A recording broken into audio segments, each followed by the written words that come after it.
성적인 이 본능에 충실해야 되는 것이 옳은 건가요?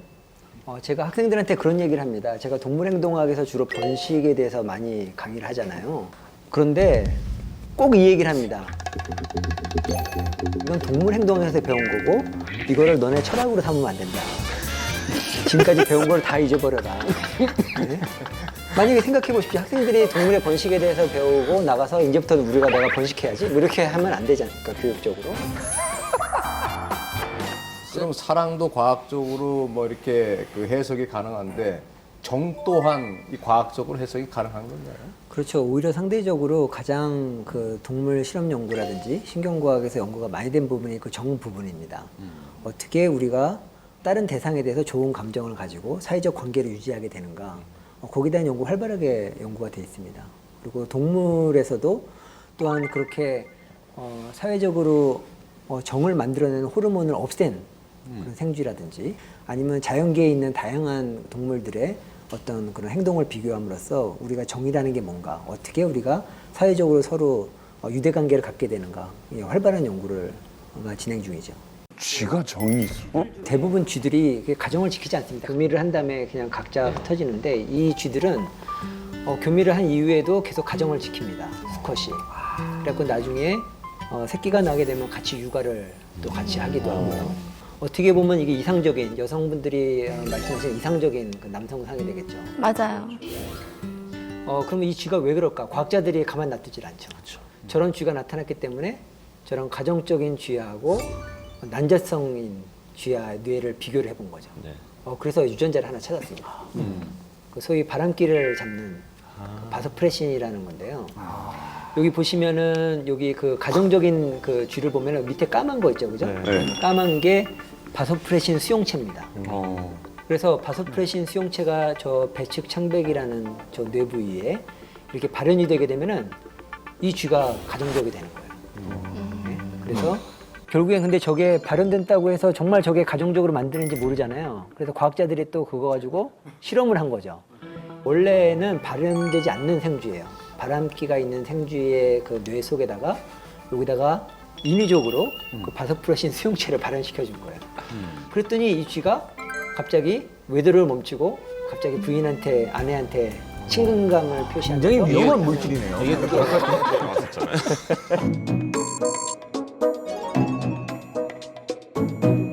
인간한테도 이 투여가 가능한 겁니까? 그 바소프레신이야 뭐 투여가 가능하죠. 바소프레신 같은 경우는 또 이뇨작용에도 또 영향을 주기 때문에 그렇죠. 아마 부작용이 좀 심하지 않을까. 그러니까 가정적은 됐는데 계속 화장실. 가정적은 됐는데 성생활을 못한다든지. 화장실에서 살아야지. 그 동물에서는 이 동물 수컷이 좀 바람기가 좀 많을까 안 많을까를 판단하는 지표가 좀 있긴 해요. 여기서 바람 피는 수컷은 길을 잘 찾는다 그렇게 되어 있죠. 어머, 내 차에 내비게이션 없어. 어떻게 이거 어떻게? 보시면 암컷이나 수컷이나 이렇게 공간학습 능력이 차이가 없는데 바람기가 많은 수컷들은 굉장히 공간학습 능력이 뛰어나죠. 왜 그렇겠습니까? 잘 돌아다니는 거지, 찾으려고. 야. 그렇죠. 암컷이 어디 있는지를 잘 아는 겁니다. 동네방네 어디에 어떤 암컷이 살고 있다는 거를 잘 파악하고 있는 거죠. 근데 여자들 중에도 있어요. 예. 길 잘 찾는? 네, 있어요. 있어요. 제 바람기가 친구- 있어요? 바람기는 없어요, 근데. 바람기가 아니고요. 그 새들 중에서 뻐꾸기가 그렇게 공간학습 능력이 뛰어납니다. 특히 암컷이. 왜 그러냐? 뻐꾸기는 절대로 자기 새끼를 자기가 안 키워요. 그렇죠. 남의 남의 둥지에 둥지에다가. 나서 키웁니다. 그렇기 때문에 뭘 잘 알아야 되냐면 지금 어느 집에 어느 아줌마가 지금 임신 출산 직전이라는 걸 잘 파악을 해요. 그래서 알을 하나씩 이렇게 미리 가서 이렇게 놓습니다. 그다음에 또 관찰을 해요. 이 대리모가 잘 키우는지. 아, 계속 예. 돌면서 감시도 합니다. 그래서 무섭다. 만약에 자기 새끼를 잘 안 키우면 어떻게 하겠어요? 그 둥지 자체를 다 날려버려요. 진짜요? 자기 새끼도 무섭다. 포기하고. 그렇죠.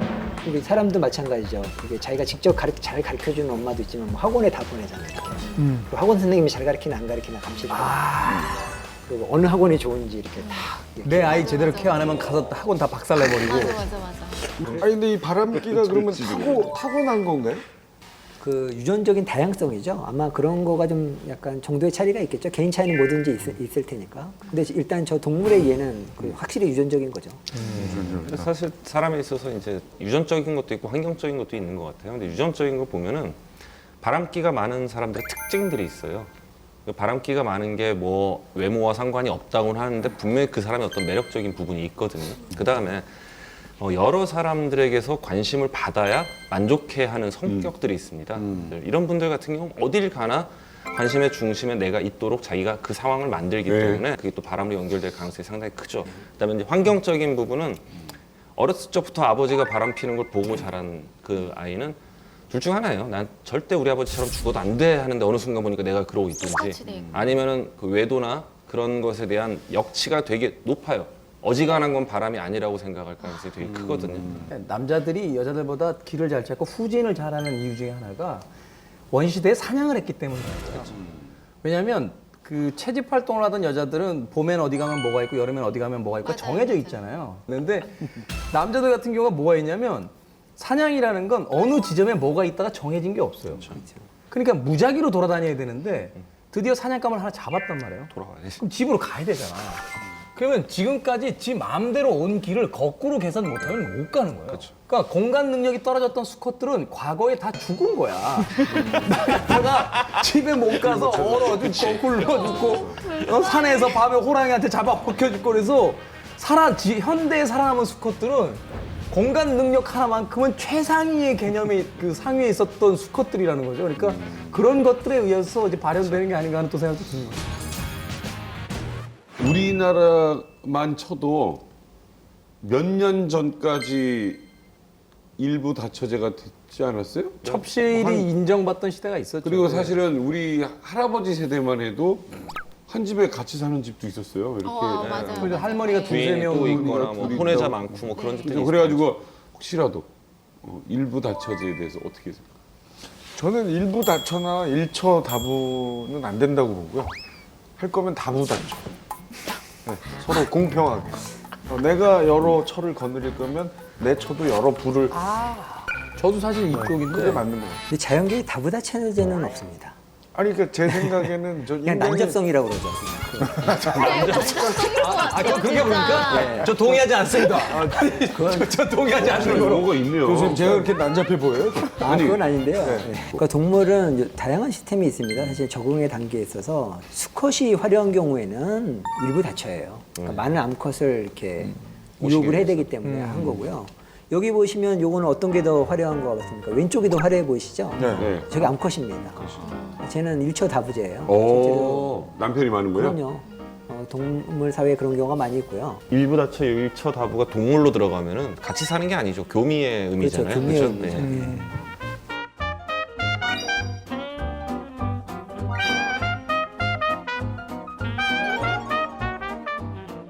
예. 이거는 무게중심 집단 사회도 있어요. 제가 좋아하는 동물 중에 하나인데요. 이건 벌거숭이 두더지라고 하기도 하고 영어로는 네이키드 몰이라는 건데요. 아주 희한한 동물입니다. 얘네들이 아프리카에 이렇게 사막지대에 사는데 앞이 잘 안 보입니다.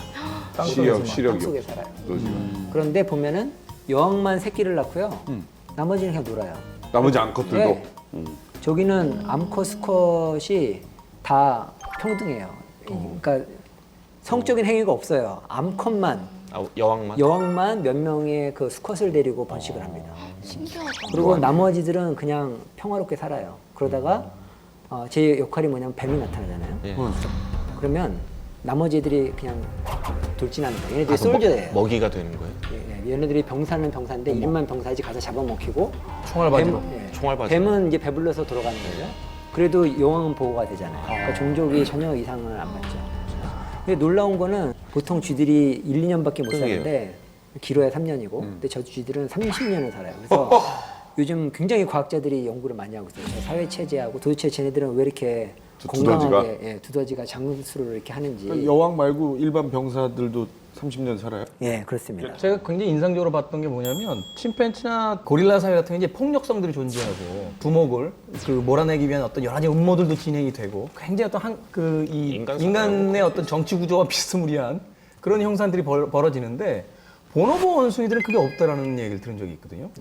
그 보노보의 원숭이의 경우에 굉장히 보면 아까 난잡성이긴 하지만은 굉장히 걔네들의 사회적인 친밀도가 높고 특히 그 암컷과 수컷 이런 관계들이 상당히 그 성적인 그 언어도 존재하고요, 실제로. 그래서 커뮤니케이션을 적극적으로 한다는 그런 보고들이 있죠. 그리고 참 난잡이라니까 좀 안 좋은 의미인데 사실 긍정적인 의미도 있어요. 뭐냐면 자연계에 나쁜 아빠들이 많습니다. 그렇죠. 특히 그 숫사자 같은 경우에는 새끼들을 이렇게 물어 죽여요. 그리고 자기 자리를 원숭이들, 뺏길까 봐. 그 원숭이들 같은 경우에도 그 새끼들을 죽이는 경우가 있어요. 그래서 그러면 이상하잖아요. 이게 말이 안 되잖아요. 새끼들을 죽이는데 어떻게 그 종족이 제대로 번성을 할 수가 있겠어요? 가만히 알고 보니까 자기 새끼는 안 죽여요. 네. 자기 새끼 임신시키려고 남의 새끼 죽이는. 남의 새끼를 죽이는 거예요. 그래서 남의 새끼를 죽이게 되면 어떻게 되냐면은 더 이상 그 엄마가 암컷이 새끼를 양육을 안 돌보 하고 양육을 포기하고 임신을 하게. 그렇죠. 임신을 하기 때문에 이제 그런 행위가 벌어지는데요. 거기서 또 하나의 지혜가 나오는 거죠. 이 원숭이가 어떻게 내 자식인지를 구별하겠어요? 어떻게? 냄새? 아닙니다. 그러니까 자기와 관계를 한 암컷의 원숭이를 기억을 하는 거예요. 네. 그래서 그 원숭이가 데리고 있는 아기들은 안 건드리는 거예요. 또 기억은 아니, 근데 하네. 그 암컷이 자기랑만 안 하고 딴 수컷이랑 했을 수도 있잖아요. 그렇죠. 그럼에도 불구하고 그러니까 암컷 원숭이가 많은 수컷이랑 만약에 관계를 하게 되면 많은 수컷들이 다 자기 새끼라고 생각하고 공격을 안 하는 거예요. 아, 살아남기 위한 방법으로서 일종의 그 어떤 난잡한 그렇죠. 그 엄마의 어쩔 수 없는. 왜냐하면 내가 새끼를 키우는데 다 자기 새끼가 아니면은 다 수컷들이 와서 공격을 하게 되니까 그렇게 체제를 유지하게 됩니다. 그런 생각 가끔 해. 이렇게 야 진짜 그러면 지금 결혼 제도가 맞냐? 사랑이 3년이면 정으로 사는 거 한 5년에서 한 8년에서 10년이면 사실은 헤어져도 괜찮지 않냐? 이런 얘기들 하는 분들이 있어요. 그래서 뭐 책임감이 없거나 뭐 이런 사람들은 아니 근데 아니고. 사실은 일부 일처에 혹은 일부 다처건 뭐건 결혼 제도라는 것 자체가 만들어진 게 인류 역사상 그렇게 오래되지 않은 걸로 알고 있거든요. 그 가족 체제의 어떤 절대성은 없고요. 일종의 게임입니다, 이게. 그거에 관련돼서 과학자들이 그 캘리포니아에 있는 도마뱀 연구가 있어요. 그 도마뱀이 세 종류가 있는데요. 오렌지색, 그다음에 파랑색, 그다음에 노란색. 얘네들이 시간이 지나면서 어느 해는 노란색이 번성을 하고 어떤 해는 블루가 번성을 하고 어떤 해는 그린이 번성을 하는 거예요. 그래서 그걸 연구를 해봤어요. 그랬더니 얘네들이 다 성향이 달라요. 그 오렌지 애들은 일부 다쳐요. 그러니까 다 공격을 합니다. 다른 데서 아빠들을 다 쫓아내고 모든 암컷을 자기가 다 차지해요. 그게. 그래서 걔가 한 전성기를 이렇게 구가를 합니다. 근데 그 다음에 굉장히 지혜로운 애가 나오는데 옐로우라는 애가 나오는데요. 걔는 노란 도마뱀은 어떤 전략을 취하냐면 얘가 다른 가정을 공격하려고 출장 나간 사이에 얼른 들어가서 교미를 하는 거예요. 얼른 들어가서. 그래서 이 오렌지 도마뱀이 자기가 다 영역을 했는데 나중에 새끼들은 다 노란 애들이 태어나는 거예요. 재밌다. 얘는 지금 바깥쪽으로 출장 다니기 바빴는데 그렇죠. 애들은 태어나면 다 노란색으로 애들이 나오. 그런데 그 순간에 그러면 파란 도마뱀은 뭐냐면 가정을 지키는 도마뱀이에요. 그래서 옐로우가 침입할 틈이 없어요. 네. 그래서 결국에는 블루 도마뱀이 이깁니다. 그리고 그 옐로우 도마뱀이 이제 열심히 한 시기에 의하면 착한 아빠들 세 개가 타서 파란 도마뱀이 탁 태어나는데 아니 되게 인상적인 얘기네요. 다시 또 오렌지 도마뱀이 또 그 가정을 파괴하면서 또 자기의 씨를 퍼뜨리게 되는 거죠. 그래서 이게 일종의 게임 이론이고요. 사람의 시스템을 우리가 보면 일부 일처제면 굉장히 비효율적으로 생각하잖아요. 근데 현재 갖고 있는 인간의 그런 시스템이 가장 효율적이다 이런 아이디어가 있긴 있습니다. 그러니까 뭐냐면 일부 일처제인과 동시에 틈만 나면 바람이 핍니다. 아까 제가 파란 도마뱀을 표방하되 노란 도마뱀 성향을 가지고 있는. 그렇죠. 그러니까 보면 자기의 유전자는 확실히 지키면서도 언제든지 퍼뜨릴 준비를 하고 있는 이 시스템이 가장 효율적이란 말이 있는데 그러니까 유럽 쪽에서 보면 일종의 결혼 제도가 지금 우리나라의 결혼 제도는 상당히 다르다고 생각을 하거든요. 연애와 동시에 거의 동거를 시작을 하고요. 동거를 하면서 애착 단계를 다 겪고 그럼에도 불구하고 애도 낳고 살다가 그래도 나는 얘가 좋다라고 할 때 이제 결혼식을 나중에 올리면서 결혼 제도 안에 들어가는 이런 시스템이 상당히 더 많은 걸로 알고 있고 그러다 보니까 결혼 만족도도 훨씬 높거든요. 맞습니다. 정말 원하는 사람들만 결혼하기 때문에. 맞습니다. 그래서 저도 그 부분에서 옛날에는 한국 시스템이 굉장히 그죠 동양적인 사고 방식이 굉장히 가정을 지키는 데 유리하고 서양적인 사고방식은 좀 이해가 안 됐어요. 근데 지금은 생각을 해보면 그분들은 사랑하는 한 외도를 안 하잖아요. 그렇죠. 그죠? 그 자기가 사랑하는 한도 내에서는. 그렇지만 그 사랑하는 감정이 식으면 이제 이혼을 하거나 이별을 하거나 그렇게 되는 건데 저희들은 일단은 이별은 안 하잖아요. 가정은 지키는데 사랑이 없어도 계속 그거를 지키게 되는 거죠. 그러면 이제 초창기 우리가 결혼을 할 때는 말 그대로 사랑, 뜨거운 사랑, 그렇죠. 그죠? 그것으로 이제 그런 감정으로 결혼했다가 시간이 지나면서 그렇죠. 이게 이제 정으로 바뀌는 거 아닙니까? 네. 그렇다면은 이게 사랑이 식어서 정으로 바뀌는 건 아니잖아요?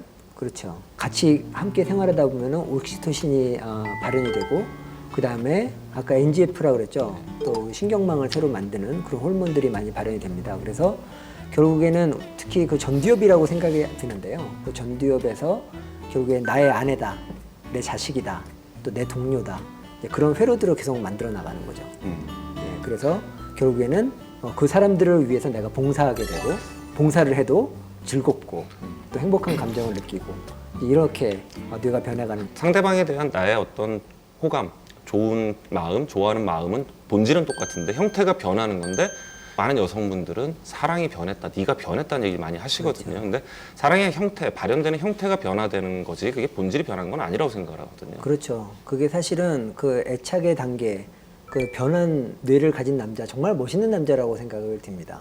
사실 한 여자를 바라보고 그 다음에 그 가정을 바라보고 집에다가 무슨 사인 보내고 계신 것 같은데요. 그러니까 네, 그게 굉장히 중요하다고 생각이 들어요. 이런 적극적인 애착이 이미 형성된 남자가 드라마에서는 이미 연애 초기부터 그려진다는 거죠.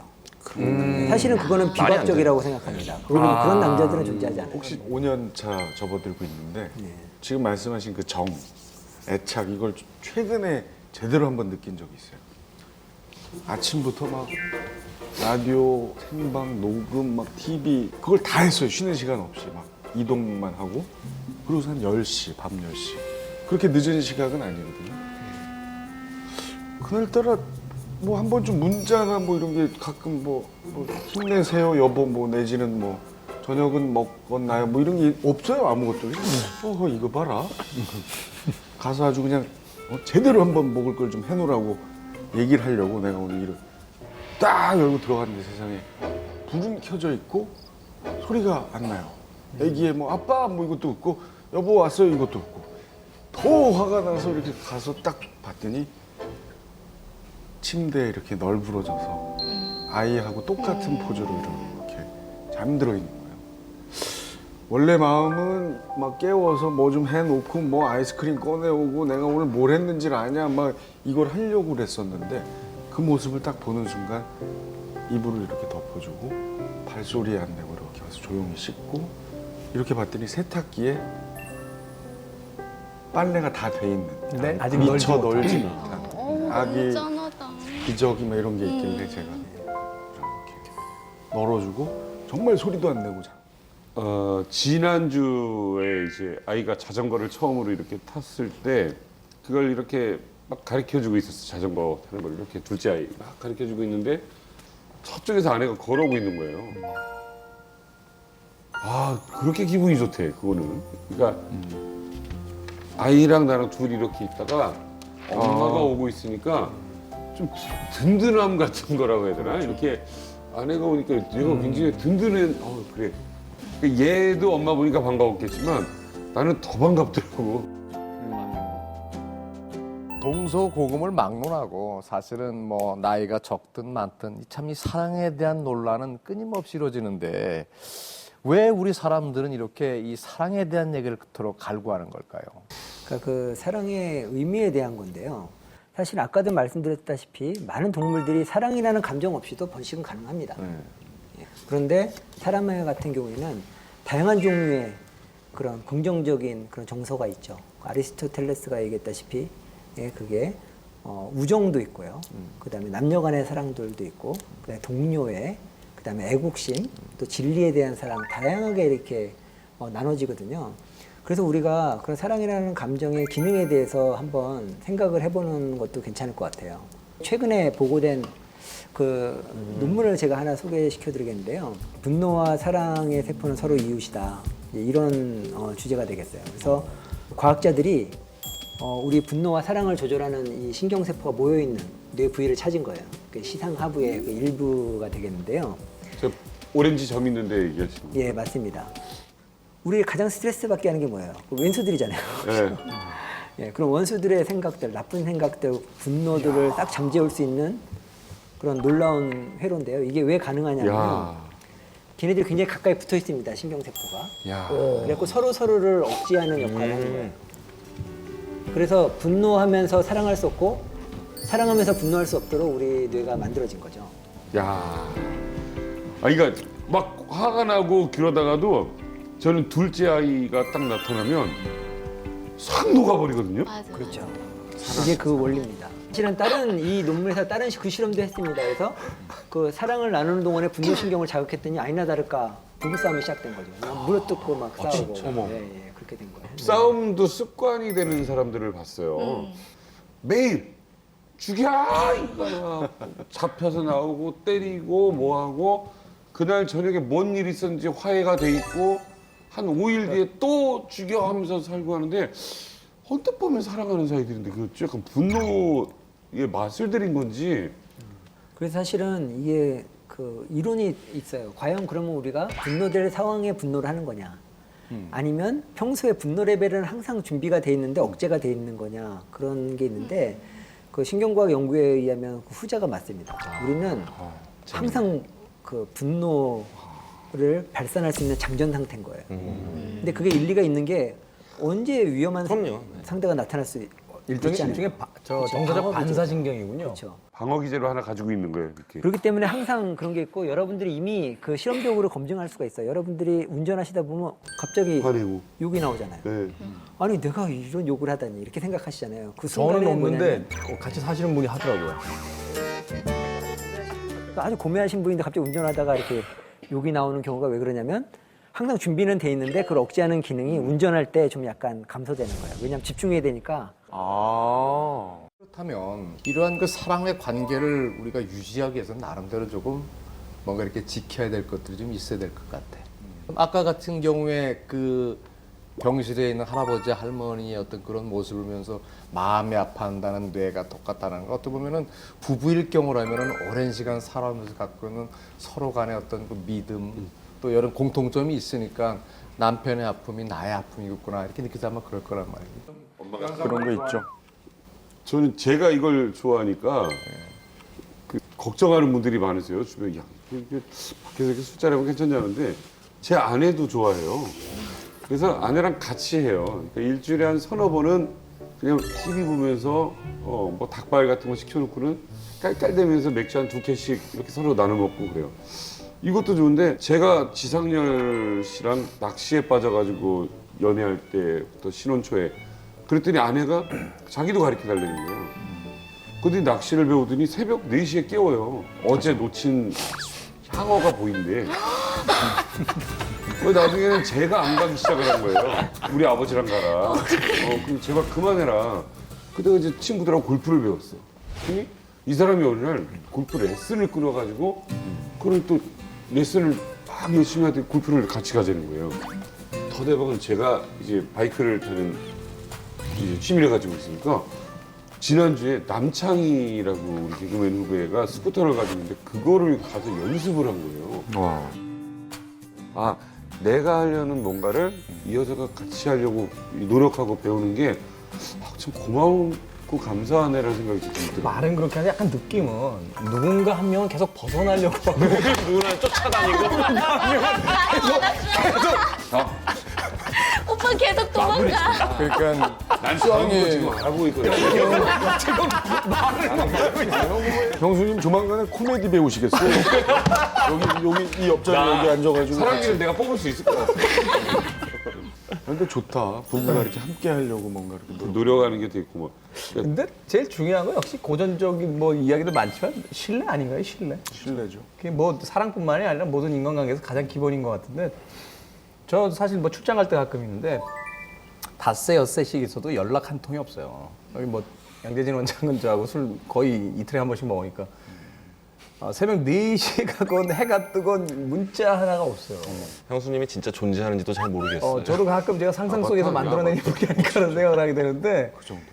언젠가는 제가 한 몇 년 전인가요? 해외 출장 갔다가 거의 일주일을 있는데 연락이 한 통도 없어서 궁금해가지고 전화를 한 번 했어요. 그래서 아니 그 일주일이나 연락이 없는데 그 걱정되지 않나? 라고 했더니 그 다음 멘트가 제가 정말 빵 터진 게 만난 지 뭐 이틀 만에 반말 찍찍해야 되지 나한테 그리고 화나면 뭐 이것저것 집어던지지 그러니까 그분한테 뭐라고 그러냐면 저기요 그분이요? 그분? 네, 화난 건 알겠는데 제가 나이가 많거든요. 그러니까 좀 말은 좀 그렇게 하지 말아주세요. 그러니까 저보다 나이가 많으신 분이 알아서 하시겠죠. 그런 거예요. 근데 그 얘기를 듣고 이걸 웃어야 되는지 어떻게 해야 되는지 대박이다. 믿는 거고. 궁금하지 않다가 아니라 성격을 평상시에 아니까 뭐 그러려니 하고 이제 지나가게 되더라고요. 사랑을 유지하는 방법 중에 여러 가지가 있을 텐데 일단은 사랑하는 상대와 잘 지내기 위해서는 일단 나 혼자서 잘 지내야 된다고 생각을 하거든요. 그러니까 혼자 스스로 잘 지낼 수 있는 방법을 터득을 해야 상대방에게 지나친 부담이나 혹은 귀찮게 하지 않는 것 같아요. 그러니까 제가 자주 인용하는 건데 법륜 스님이 하신 말씀 중에 오롯이 혼자 설 수 있어야 같이 있을 때, 함께 있을 때 귀찮지 않고 혼자 있을 때 외롭지 않다고 그러는데 이 말이 저는 되게 좋거든요.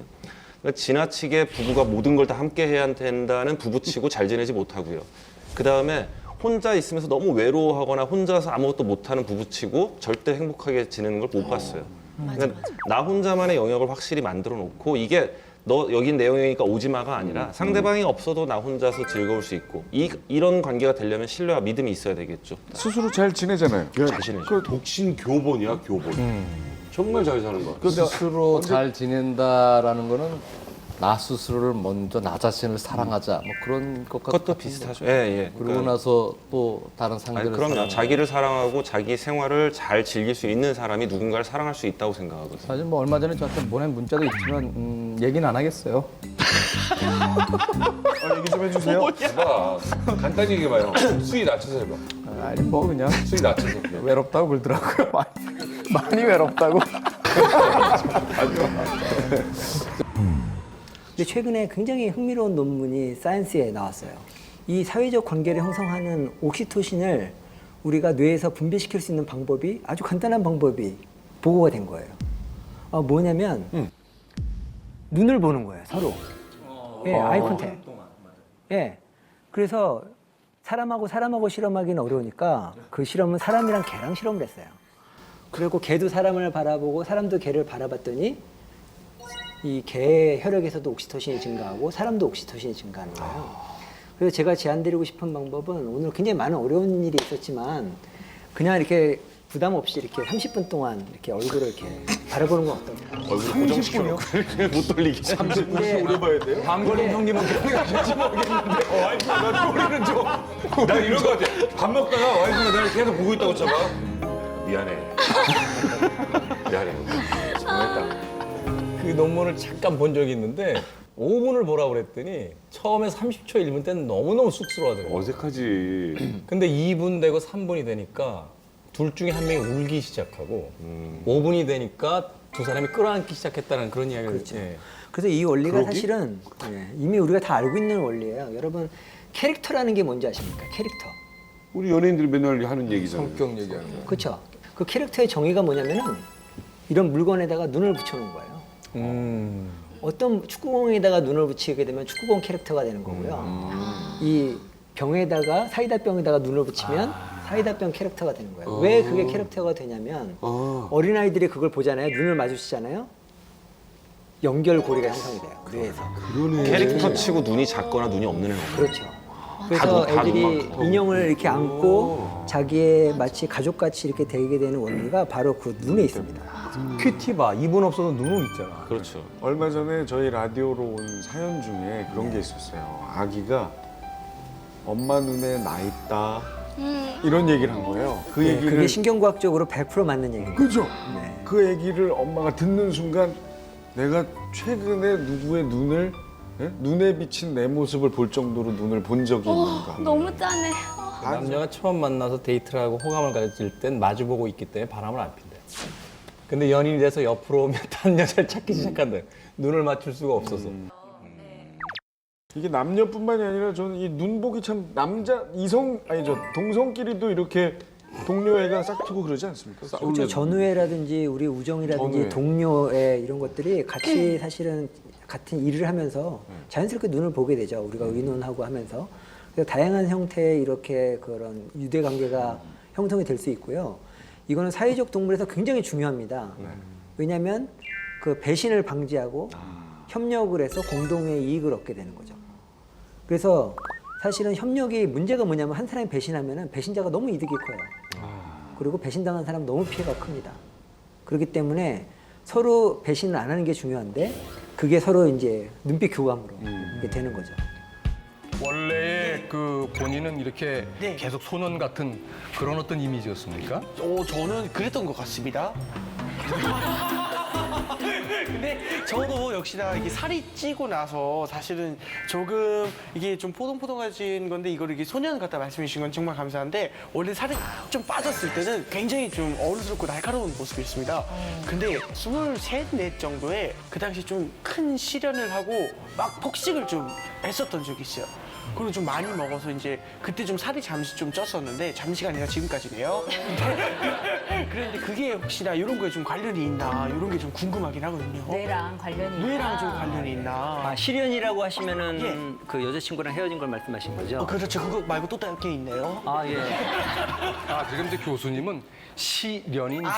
고난과 시련. 그러니까 실련. 네, 이별. 알겠습니다. 이별. 아, 제가 마침 그 실현당한 쥐를 좀 사용하고 있습니다. 쥐요. 그 쥐도 암컷과 있다가 친하게 지나다가 이걸 떼어놓게 되면은 네. 쥐가 성격이 되게 나빠집니다. 굉장히 폭력적이 돼요. 그래갖고 이 실현당한 생쥐를 활용해서 다른 쥐를 넣어주면 그 쥐를 계속 괴롭힙니다. 그래서 그 쥐가 우울증에 빠지기 때문에 그 우울증 그 생쥐를 만들기 위해서 그 실현당한 생쥐들을 제가 사용을 하고 있습니다. 전 사람인데요. 저는 쥐랑 신기한 것 중에 하나가 이렇게 실현당한 생쥐들이 한 절반은 폭력적이 되고 네. 절반은 또 그래도 착하게 생활을 하고 있습니다. 그래서 그 후자에 속한 케이스라고 제가 생각을 합니다. 폭식을 한 거잖아요. 저는 폭력 대신. 력 대신 그 밥을 선택했습니다. 그래가지고 그러니 네. 얼마나 대단하신 거예요. 정말 감사합니다.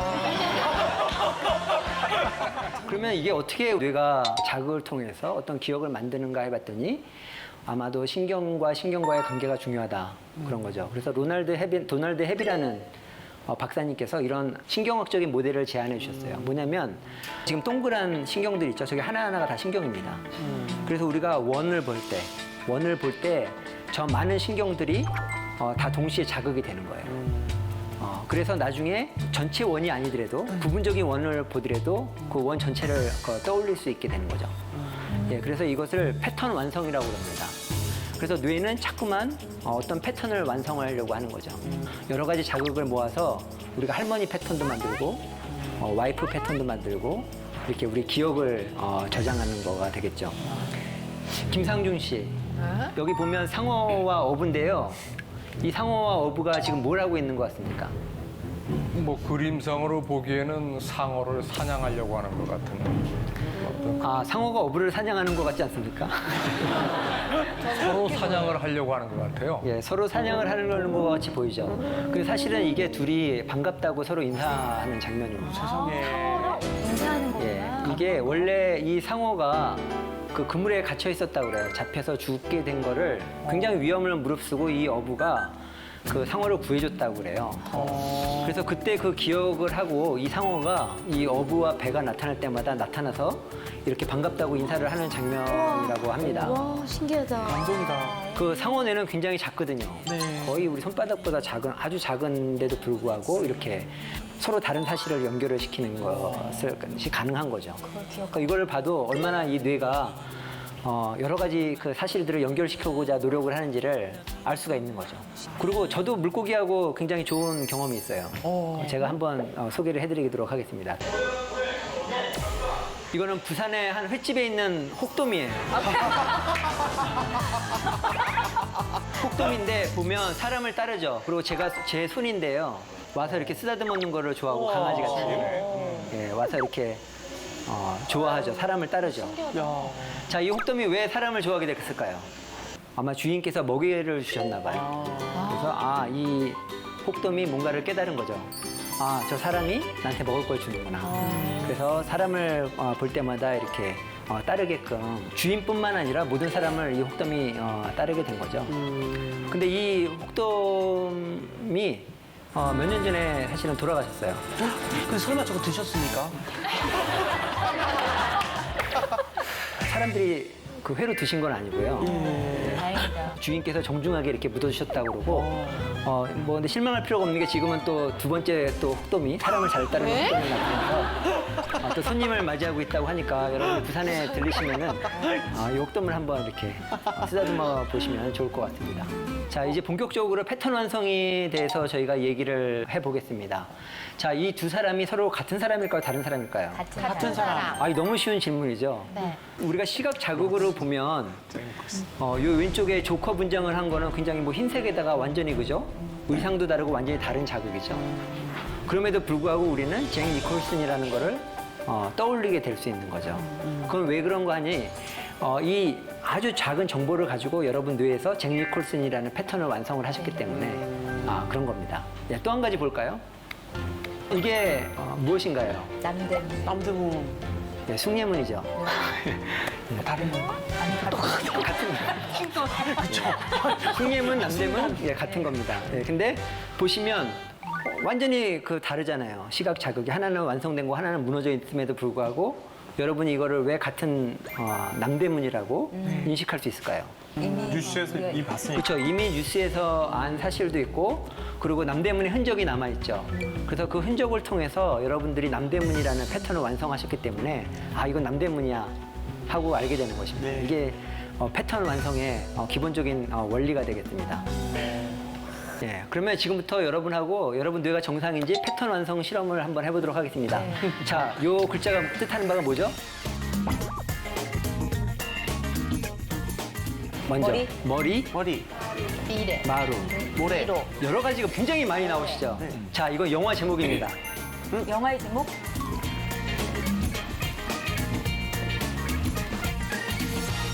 명랑. 명랑. 명량. 이제 박수 받을 정도로. 지금 일단 파악이 된 게 구진석 씨는 패턴 완성이 굉장히 빠르게 되시는 그런 스타일입니다. 멋있나요? 우울증 걸릴 확률이 늘어날 수 있습니다. 우울증 걸릴 확률이 늘어날 수 있습니다. 그렇구나. 그 다음에 그러면 또 다른 영화 제목 올려주시죠. 한 번 더 해볼까요? 태극기 휘날리며. 역시 구진석 빠르십니다. 태극기 휘날리며 맞습니다. 이것도 우울증 아닙니까? 예, 태극기 휘날리며 맞습니다. 그럼 마지막으로 좀 어려운 문제를 한번 내볼게요. 우와. 자, 맞추고 싶다. 진짜 맞추고 싶다. 이거 뭐야? 뭐지? 뭐야? 조선. 제가 볼 때는 김산주 씨만 맞출 수 있는 문제가 아닐까 생각합니다. 저는 우울증이 없어서요. 이거 혹시 아시는 분? 예, 크게 말씀해 주세요. 예, 맞습니다. 어떤 거야? 예, 젖소 부인 바람났네라고 저도 실제로 보지는 못했어요. 어느 분이 맞추셨죠? 이게 제가 알기로 1980년대 초에 거의 저희가 초등학생, 중학교 때 있었던 그런 영화라고 알고 있는데 내용은 저도 모릅니다. 아마도 그 젖소가 나오는 거 보니까 동물행동학과 관련된 영화가 아닐까 생각을 해봅니다. 예, 다음 슬라이드 보여주시죠. 예, 이렇게 또 다른 패턴 완성인데요. 혼란스러워. 이거는 이상하다. 실제 논문에 나온 건데 여러분이 자녀와 함께 해보셔도 괜찮겠습니다. 이거를 제가 7살 난 친구들하고 해봤는데요. 정확히 맞춥니다. 여기서 치와와가 몇 마리 있을까요? 10마리. 예, 금방 구별하죠. 여기 이게 구별이 안 되시면 정말 진찰 받으셔야 됩니다. 네.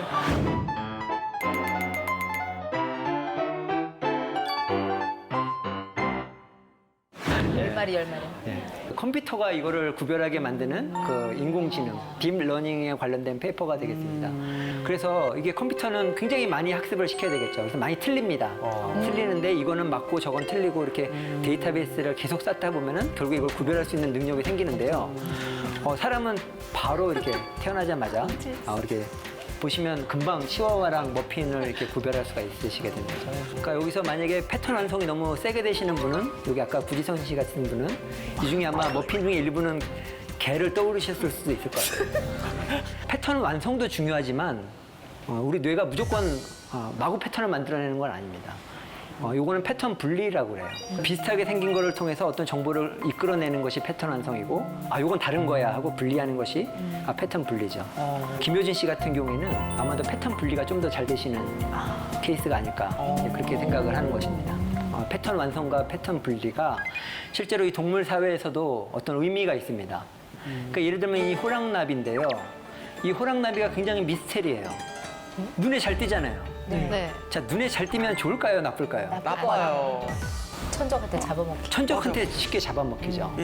예, 그럼에도 불구하고 이 호랑나비가 지금 많이 돌아다니고 있다는 거는 뭔가 생존 전략이 있다는 거죠. 호랑나비하고 나방이하고 비교를 해보면 다른 점이 나방이는 될 수 있으면 숨으려고 그래요. 안 보이게. 그래서 나무에 이렇게 붙어 있으면 벽에 붙어 있으면 잘 안 보이잖아요. 근데 호랑나비는 전략을 완전히 180도 바꿨습니다. 화려하게 해서 한번 잡아먹어봐라 이렇게 얘기를 하는 거죠. 왜 그러냐면 이게 바로 그 새가 어린 새가 호랑나비를 잡아먹는 장면이에요. 그래서 쉽게 잡아요. 잡아서 먹고 나서는 오바이트라고 그러죠. 구토를 하는 장면이에요. 이 호랑나비 그 비늘에는 그 독소가 있어서 체하게 됩니다. 그래서 이 호랑나비 한 마리가 희생되면은 다시는 이 새는 이 호랑나비를 안 먹는 거예요. 와, 진짜 그래서 신기하다. 머릿속에서 이 호랑나비를 위험하다는 생각과 이 호랑나비의 패턴이 완전히 완성이 돼서 더 이상 새들이 이 호랑나비를 먹지 않도록 그래서 이 자손들이 대신 유전자를 번식하게 되는 거죠. 또 다른 예를 보여드리겠습니다. 너무 신기하다. 예. 패턴 분리가 너무 잘 여기 돼요. 혹시 이 두 사람이 같은 사람이라고 생각하시는 사람 누구예요? 안 계십니까? 제가 카이스트에 초청해서 제가 굉장히 잘해드리려고 했는데 사실 초등학교 1학년이나 유치원생을 대상으로 하면요 상당히 많은 학생들이 같은 아저씨가 이렇게 말을 하는 경우도 있습니다. 그러니까 이게 왜 그러냐면 보시면 눈도 두 개고 코도 이렇게 가운데 있고 거의 비슷함에도 불구하고 여러분이 다른 사람으로 인식하는 거가 정말 뇌의 신비인데요. 이런 그 기능을 패턴 분리라고 합니다. 그래서 우리 뇌는 미묘한 차이도 이렇게 다르게 구별을 하는 그런 능력이 이제 발달이 되어 있는 거죠. 재치가 특히 김효진 씨 같은 경우에는 이게 잘 구별하실 것 같아요. 저거는 누구나 다 잘 잘했어요. 정말 분리가 너무 잘 되는데요. 네. 이병헌 씨가 주연한 영화죠. 번지 점프를 하다. 제가 굉장히 감명 깊게 본 영화인데요. 여러분 내용은 아마 기억하실 거예요.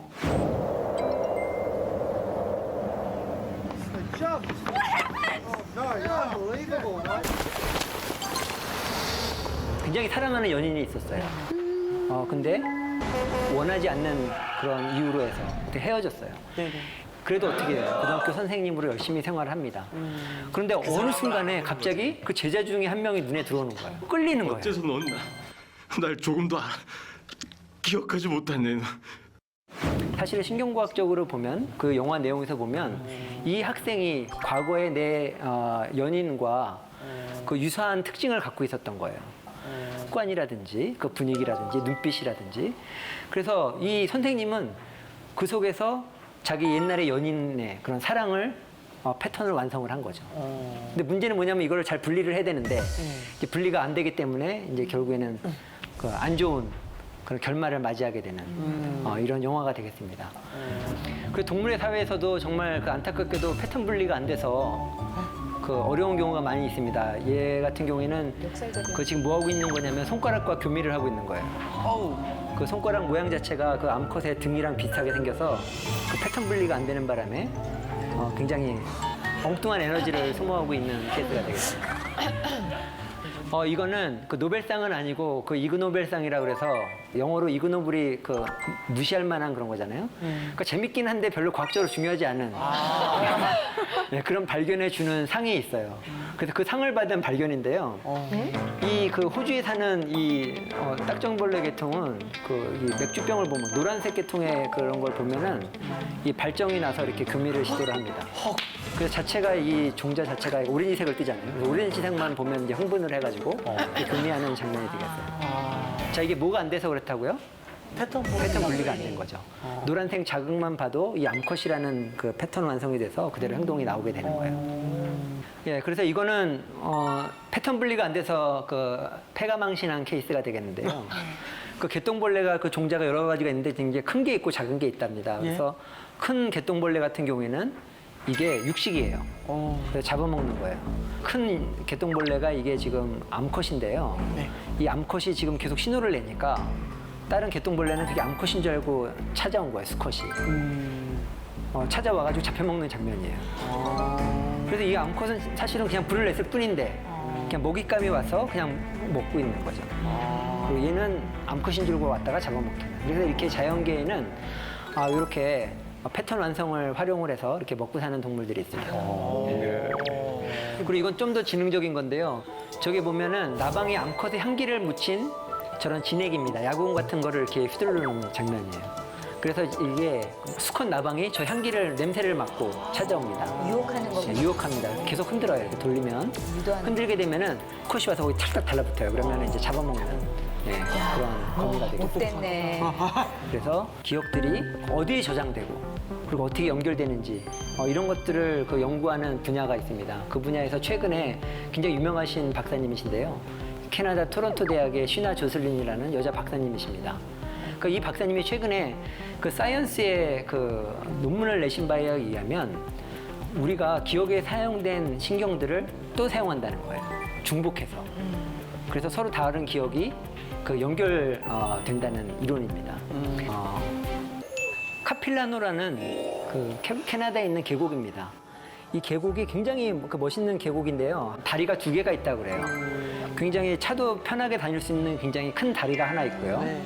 요거는 막 흔들다리인데요. 거의 한 사람이 이렇게 지나갈 수 있는 그런 다리입니다. 근데 과학자들이 실험을 했어요. 이 편한 다리 끝에도 그 아름다운 그 여성을 세워놓고 거기서 설문조사를 하게 하고요. 아주 가느다란 다리 끝에서도 아름다운 여성이 이제 설문조사를 했어요. 아름다웠다는 얘기는 없었던 것 같아요. 그냥 그래서 2가지 그룹을 비교를 해본 거죠. 큰 길을 이렇게 걸어와서 여성과 설문조사를 한 거죠. 그리고 그 여성이 뭐 그냥 물어봤어요. 오늘 기분 어땠어요? 뭐 좋았어요? 간단한 설문조사를 한 다음에 혹시 더 생각나는 거 있으시면 연락 주세요 하고 그 전화번호를 준 거죠. 그리고 좁은 길에서도 이렇게 전화번호를 이렇게 준 거예요.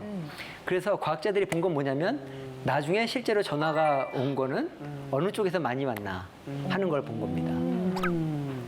그래서 봤더니 신기하게도 이 그 큰 길에서 온 사람들은 별로 전화를 안 했어요. 근데 이런 좁은 길을 통해서 아슬아슬하게 온 사람들은 마구마구 전화가 이렇게 쇄도를 한 거죠. 사랑의 감정을 느끼게 된 거죠. 사실은 사랑이 뭘까?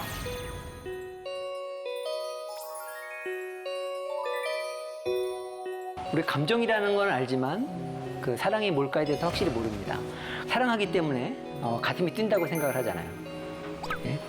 그래서 사람들이 이런 종류의 실험을 한 거예요. 그 실험을 해보니까 그 관계가 명확하지가 않아요.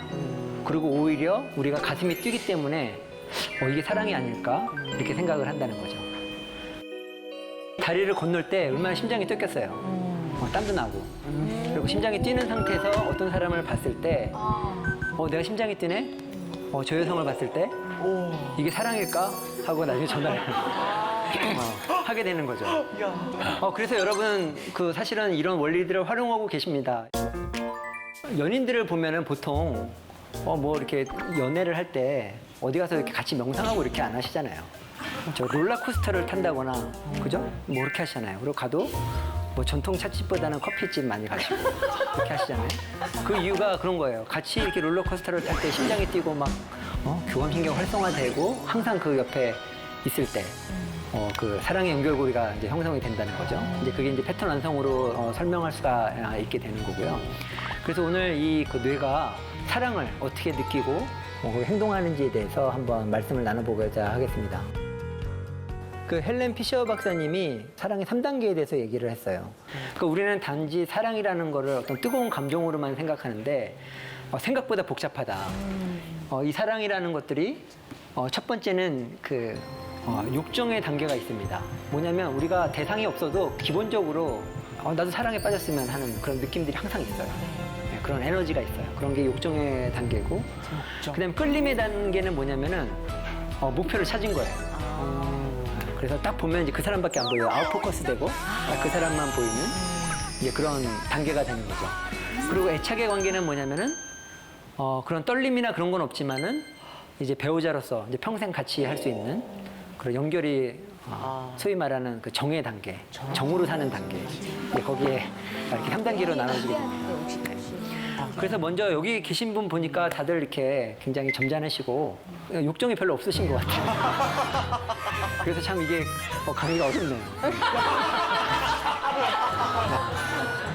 예, 이게 또 다른 실험인데요. 칵테일 파티라는 그런 실험입니다. 여기는 그 실험을 당하는 사람도 있고 실험하는 사람도 있고 섞여 있어요.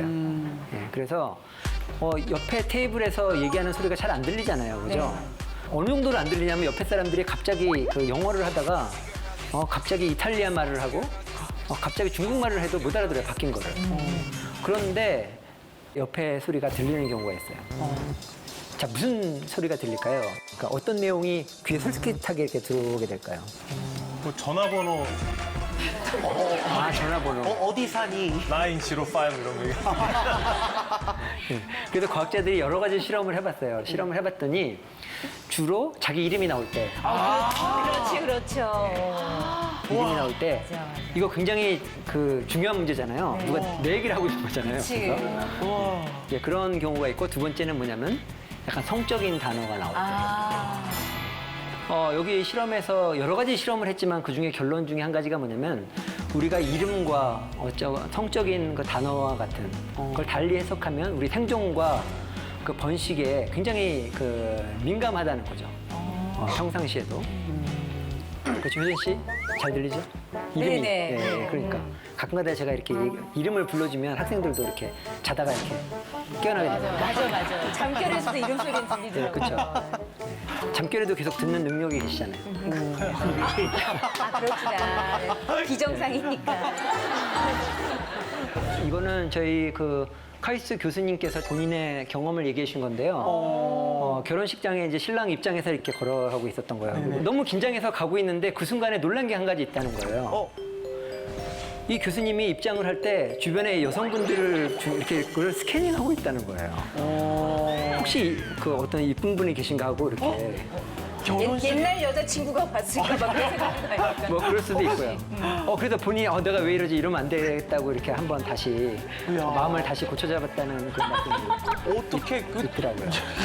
그건 뭘 말하는 거냐면 벌써 우리 본능이죠. 본능적으로 남자들을 이렇게 주변의 어떤 여성들을 이렇게 보는 그분이 뇌가 이상해서가 아니라 원래 그렇게 돼 있습니다. 그래서 오히려 어떤 분들은 시선을 김상준 씨 같은 케이스인데 이렇게 딱 시선을 고정하고 가시잖아요. 그러니까 엄청 노력하시는 거예요. 원래는 이게 자동으로 돼야지 정상입니다. 그래서 이게 굉장히 그 선인들의 지혜인데요. 우리 전통 원래 진짜? 우리 전통 혼례에서는 그 유교식 전통 혼례에서는요 이게 얼굴을 이렇게 가립니다. 야, 진짜 지혜로우시네. 근데 이게 이렇게나 되겠구나. 확실히 그 의도는 모르겠어요. 이게 신랑이 이렇게 그 눈빛을 이렇게 그 하는 게 안 좋으니까 가린 건지 아니면 신랑으로 하여금 한 번 더 기회를 주기 위해서 이렇게 한번 볼 수 있게. 볼 수 있는 마음 놓고 볼 수 있는 기회를 준 건지 모르겠지만 어쨌거나 이렇게 얼굴을 가리는 장면이고요. 그리고 이거는 뭐 걸어가는 거니까 별로 위험하지 않아서 괜찮다고 생각이 드는데 다음 보여주시죠. 이렇게 말을 타고 갈 때도 어이구 세상에. 이렇게 그래서 앞에 이렇게 한 분이 대신 끌어주시고 이렇게 시선을 이렇게 오로지 나는 나의 신부만 생각할 수 있는 그런 배려 굉장히 좋은 제도라고 생각을 합니다. 그래서 여기 미혼이시죠? 네, 미혼입니다. 지원 씨? 네. 네네. 한번 이런 것들을 사용해 보시는 것도 괜찮을 것 같아요. 신랑 입장시에. 아, 제가요? 아니면 경주마처럼 이렇게 해놔야 될 것 같아요. 예, 그래서 남자들이 그 사고가 나는 경우를 보면 굉장히 유명한 그 사진 그림이죠. 그 여성에게 시선을 주는 바람에 난 사고 장면들, 그 위험한 장면들에 대해서 이렇게 얘기를 한 겁니다. 근데 이게 아까도 말씀드렸다시피 이게 정상적인 반응이에요. 이거를 너무 이렇게 안 좋게만 보시면 안 됩니다. 실제로 이렇게 굉장히 그 지적으로 그 성숙한 사람들도 어쩔 수가 없어요. 보시면 그 각국의 정상들의 경우에도 굉장히 정치적으로나 존경받는 분들도 순간적으로 자동으로 이렇게 되는 그런 측면이 있는 거죠. 아니, 그러면 선생님, 네. 남자친구랑 여자친구랑 데이트하다가 짧은 치마를 입은 여자가 지나갈 때 고개를 돌리는 걸로 절대 싸우면 안 되는 건가요, 그러면?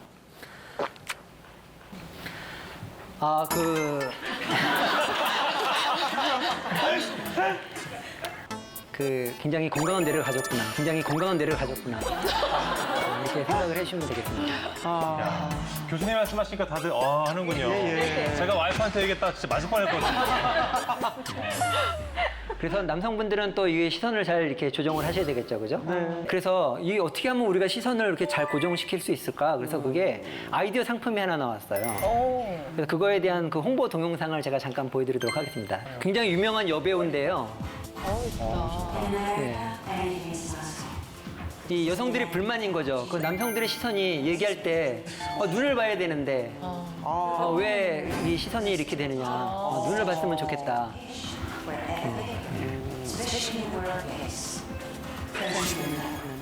예, 그래서 이분들이 상품을 눈을 보게 되는 그런 아이디어 상품을 만들어내야 돼요.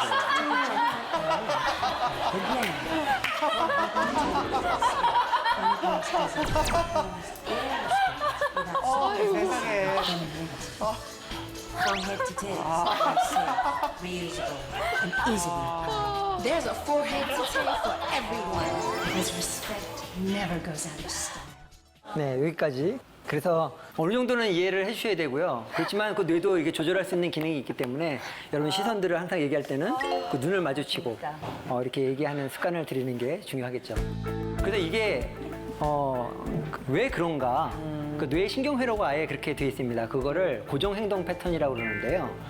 우리에게는 어떤 자극이 들어오면 무조건 그 행동을 하게 되는 경우가 있어요. 그러니까 예를 들면 아까 그 짧은 치마 입은 여성이 이렇게 아름다운 여성이 지나가면 이제 고개가 돌아가는 고정행동 패턴이라든지 자극을 받게 되면은 저절로 그죠?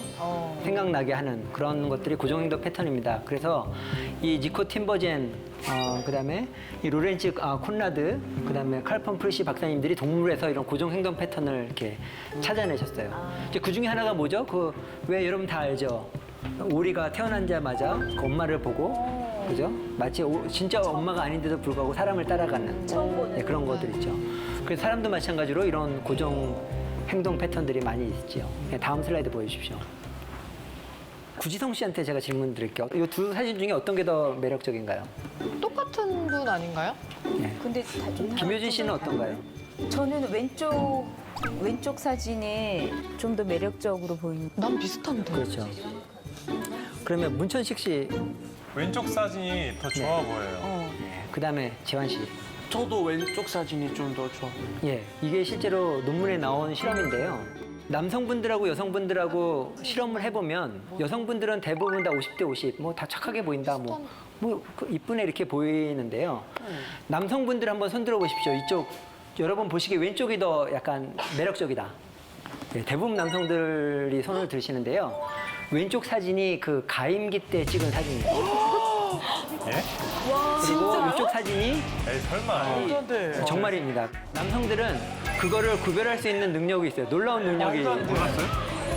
그 남성의 뇌가 그만큼 그런 문제에 굉장히 민감하다는 거죠. 어쩐지 난 남성적인가 봐요.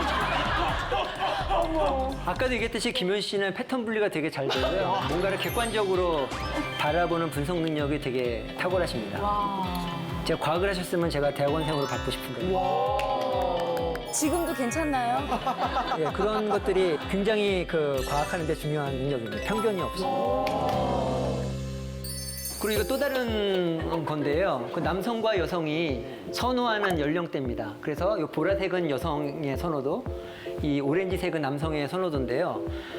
남성들은 주로 그 자기보다 나이 어린 여성들을 이렇게 선호를 하는 거고, 여성들은 자기보다 약간 나이가 많은 남성을 선호하게 되죠. 주로 그 20대 남성들은 그 20대 초반 여성을 좋아합니다. 그리고 30대 남성들도 20대 초반을 좋아해요. 40대 남성. 저도 40대지만 20대 초반 여성이 아름답게 보이고, 하다못해 10대한테 물어봐도 이게 인종과 관련이 없습니다. 모든 나라와 관계없이 이제 그런 선호도를 보이게 됩니다. 이것도 재밌는 실험인데요. 그 모르는 남녀를 이렇게 만나서 대화를 한 다음에 당신이 언제 나쁜 생각을 한번 했습니까? 이렇게 설문조사를 그 보면은 남성 같은 경우에는 처음 만난 지 1시간부터 생각을 시작을 해서 정말. 벌써 그 하루가 지나고 일주일이 되기 전에 이미 평균치를 넘어섭니다. 모든 남성들이 내가 이렇게 잘 될 수도 있겠다 그렇게 생각을 합니다. 근데 반면 여성들은 신중하죠. 적어도 이 0, 제로선을 비롯해서 적어도 6개월 정도는 이제 지나야 이제 그만큼 이제 신중하다는 거예요. 그 뭔가 약간 조급해 보이고 뭔가 신중해 보이는 이 차이가 그러니까 어디서 올까? 결과적으로 이제 남자 여자의 뇌가 이제 다르다는 거죠. 여성의 선호도 때문에 남자들이 힘듭니다. 근데 이게 남성들만 힘든 것이 아니라 동물의 세계도 힘들어요. 일단은 여러분 아침에 일어나면 새소리 듣고 깨시는 분들 계시죠? 네. 이 새들이 노래를 하는 이유는 뭐냐면 일종의 경쟁이에요. 송버드라고 그래서 암컷을 부르기 위해서 새소리를 내고 하는 그런 새들이 있는데, 어떤 새가 어려운 노래를 하잖아요. 그러면 그거에 대항하는 건 뭐냐면 어려운 노래를 내가 따라해요. 근데 이게 굉장히 합리적인 게요. 그 수컷들이 직접 지네들끼리 싸워봐요. 그렇게 되면 상처 입고 결국에 암컷한테 선택도 못 받겠죠. 그렇지만 이렇게 말로 싸우게 되면, 노래로 싸우게 되면 몸에 상처를 안 입고 건강을 유지할 수가 있잖아요. 그래서 암컷한테 이렇게 비교를 해봐요. 예를 들면 문천식 새는 굉장히 노래를 잘 따라해요. 그리고 재환이 새는 노래를 잘 못 따라해요. 그래서 그 소리만 들려주고 암컷이 선택하라고 하면은 문천식 새, 잘 따라하는 수컷을, 머리 좋은 수컷을 선택을 하게 되는 거죠. 그게 능력으로 이어지니까. 근데 까다롭게도 유명한 뿔렁병아리의 예를 보여드리겠는데요. 이게 지금 암컷과 수컷이 서로 구애하는 장면이에요.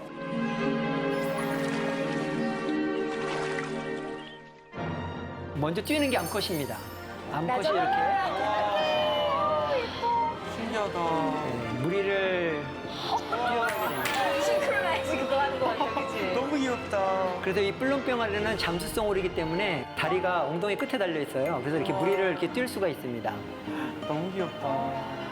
그리고 이 암컷이 이렇게 무리를 뛰어가다가 수컷이 따라가잖아요. 근데 어느 순간에 이게 또 각도를 팍 틉니다. 그러면 또 수컷도 따라가야 돼요. 그래서 이 뿔렁병아리가 수컷을 고르는 3단계가 있는데요. 첫 번째 단계가 뭐냐면은 이 지구력 테스트죠. 무리를 이렇게 쫙 뛰어갈 때 얼마나 잘 따라오는지. 이게 너무 떨어지면 탈락이에요. 그래서 잘 간격을 맞춰서 따라가야 되고요. 까다롭구나. 어느 순간에 근데 각도를 팍 틀어요. 그러고 이제 가는 거죠. 근데 그냥 지나가면 탈락이에요. 왜 그럴까요? 왜 이 지구력과 꺾어지에서 이렇게 하는 순발력을 테스트를 할까요? 뿔렁병아리는요, 부부가 함께 공동 육아를 해요. 그래서 아빠가 먹이를 가져오는 동안에 엄마가 아기를 보고, 아빠가 아기를 보는 동안에 엄마가 나가서 먹이 활동을 하는데요. 만약 천적이 나타났을 때, 그러니까 매나 이런 천적이 나타났을 때 아빠는 무리를 뛰어야 돼요. 나 잡아봐라 하는 거죠. 네, 그래서 둥지와 새끼를 보호하는데 잘 뛰어야 되겠죠. 보호의 능력이. 네, 그렇기 때문에 지구력이 좋아야 돼요. 트는 건 뭘까요? 매가 잡아야 되는데 피해야 되겠죠, 그죠? 아무리 잘 뛰어도 잡아먹히면 소용없죠. 돌아와야죠, 그죠? 돌아온 남편이 좋은 남편입니다. 그런데 여기서 끝이 아니에요. 세 번째로 테스트하는 게 뭐냐면 딱 멈추잖아요. 그 다음에 들어가서 거의 1, 2분 내에 물고기를 잡아야 돼요. 너무 늦으면 나와보면 이미 암컷은 없어요. 그런데 능력만 중요한 게 아니라 외모도 물론 중요합니다. 암컷이 대칭인 수컷을 좋아하는데요. 어렸을 때 혹은 시골에 제비 보면 제비 수컷이 날아갈 때 쫙 피고 날아갑니다. 자기의 대칭성을 이렇게 자랑을 하는 거죠. 그래서 거미도 마찬가지고 그건 무슨 뜻이냐면은 건강하게 잘 발달을 했다. 기능이 정상이라는 거를 이렇게 외모를 보고 판단을 하는 거죠. 사람의 경우도 이 남자 얼굴인데요. 이쪽은 비대칭이고 이쪽은 대칭으로 가죠. 그리고 여성분들한테 설문조사를 하게 되면 뭐 당연히 약간 대칭성이 강한 사진들이 좀 더 매력적이다. 이렇게 얘기를 합니다. 그리고 이건 물고기 경우인데 물고기도 예외가 없죠. 보시면 이렇게 빨갛게 이쁜 색깔을 나는 수컷을 좋아하는데요. 빨간 색소는 본인이 직접 내는 게 아니라 뭘 먹었느냐에 따라서 달라집니다. 그래서 옆에 보면은 이게 굉장히 영양가가 있는 그런 음식인데, 식물인데요. 이걸 먹으면 이 색깔을 많이 내요. 그만큼 이 수컷이 영양 관리를 잘했다는 거죠. 그래서 우리가 영양 관리도 잘하고 맛있는 걸 먹게 되면은 근육이 늘어나고 복근이 생기고 그렇게 해서 이제 더 여성의 거를 선호하게 되는 거죠. 그렇다면 과연 번식을 위해서라면 꼭 사랑이 필요할까? 많은 동물의 예들이 번식만을 위해서는 꼭 사랑이 필요 없다. 뭐 이런 많은 증거들이 있습니다. 이제 그 중에 한 가지가 물속에 사는 굉장히 작은 벌레인데요. 요즘 희한하죠. 눈이 없어요. 서로 못 봅니다. 얘네들이 교미하는 방법을 제가 보여드릴게요. 뭐냐면은 이 수컷이 가서 손가락으로 암컷 앞에서 이렇게 흔들죠. 그러면 암컷이 가만히 있다가 먹을 게 왔다고 생각을 해요. 그래서 그걸 잡아먹으려고 벌떡 일어납니다. 일어나는 순간에 그 밑에다가 이렇게 정자를 밀어넣는 거예요. 그러면 먹을 거 잡으려고 일어났는데 아무 일도 없네. 그리고 다시 앉으면은 그럼 이제 교미가 이루어져가지고 수정이 되는 거죠. 정말 낭만이라고 전혀 없는. 여기 무슨 사랑이 있고 무슨 감정이 있습니까? 그렇지만 번식은 잘 하거든요. 지금까지도 살아나고 있는 거죠. 이거는 좀 더 결정적인 증거인데요. 사마귀의 교미 장면인데요. 네. 뭔가 이상하죠? 머리가. 역시 대단하십니다. 네. 지금 수컷에 머리가 없죠? 네. 이 머리가 어디 가냐면 거꾸로 돼 있나? 지금 암컷이 드셨어요. 지금 암컷이 드셨어요. 머리. 그 왜 그러겠어요? 사실은 보면 수컷은 되게 작잖아요. 암컷은 되게 크고 수컷도 아마도 내가 잡아먹힐 걸 아나 봐요. 그래서 이 수컷이 암컷한테 접근할 때 바로 가지 않고 이리 갔다가 저리 갔다가 막 굉장히 조심스럽게 이렇게 움직입니다. 조심성을 만들어내는 게 바로 머릿속에 있는 뇌죠. 그래서 이 수컷 사마귀의 뇌가 조심스럽게 이렇게 계속 이렇게 피하게 하는 거예요. 그래서 기회가 됐을 때 얼른 이제 올라갔는데 그 순간에 이 암컷이 그 걱정 근심 가득한 뇌를 먹어버리는 거죠. 그렇게 되면 이제 교미가 잘 됩니다. 머리가 없는데. 없는데도 되게... 사마귀는 머리가 없어도 한두 시간 정도는 살아서 이렇게 걸어 다닙니다. 그거는 이제 혈관 구조가 곤충과 다른 포유류랑 다르기 때문에 그런 건데요. 여기 남성분들 솔직히 자기가 좋아하는 여성에게 쉽게 접근할 수 있습니까? 첫사랑의 경험을 돌이켜보세요. 주저주저 해요. 주저주저 하죠. 그래서 맨날 하는 게 뭐예요? 그걸 술을 먹거나 이제 그런 상태에서 취중 진담을 하는 거죠. 아무한테 접근하면 안 되고 신중하게 접근해라 하는 기능들이 전두엽에 관여를 합니다. 이마에 있는 부위인데요. 술을 먹게 되면 그 알코올이 전두엽 기능을 약화시키는 역할을 해요. 그렇기 때문에 뇌가 없어진 상태가 되는 거죠. 그래서 사랑을 자신 있게 고백을 하는 그런 거죠. 그러니까 이런 거를 보면 단순히 번식만을 위해서 사랑이라는 감정 그리고 거기에 관련된 우리의 좋은 기억들 그런 것들이 필요할까 그 의문을 제시하게 되는 거죠. 그래서 실제로 많은 동물들이 사실은 이렇게 가정을 이루지는 않아요. 대부분 그냥 교미를 하고 이렇게 헤어지고 결혼 제도와 비슷한 게 없는데 어떤 동물들은 이제 가정을 형성하는 동물들이 있어요. 그래서 보시면 백조 같은 경우에 이런 계통들을 보면은 부부가 한번 연을 맺으면 이제 평생 같이 가는 두루미 같은 경우도 마찬가지고요. 신기한 건 한 가지는 오래 가는 부부 동물들을 보면은 생긴 게 비슷하게 생겼어요. 서로. 네, 서로. 잘 사는 부부들 보면 얼굴이 굉장히 닮는다고 그러잖아요. 네. 마찬가지로 동물들이 어떤 게 암컷인지 구별이 안 돼. 저도 모르겠어요. 어떤 게 암컷인지 수컷인지. 네, 이런 경우에 보통 이제 일부 일처제인 경우가 많고요. 이거는 알겠죠? 뭐가 수컷인지. 화려한 것들이 보면 일부 다처제. 암컷이 되게 많아요. 주변에. 그래서 보시면 오리 종류인데요. 이게 암컷입니다. 암컷이 화려하죠. 그렇죠? 그래서 암컷이 많은 수컷을 거느리는 일처 다부제 케이스예요.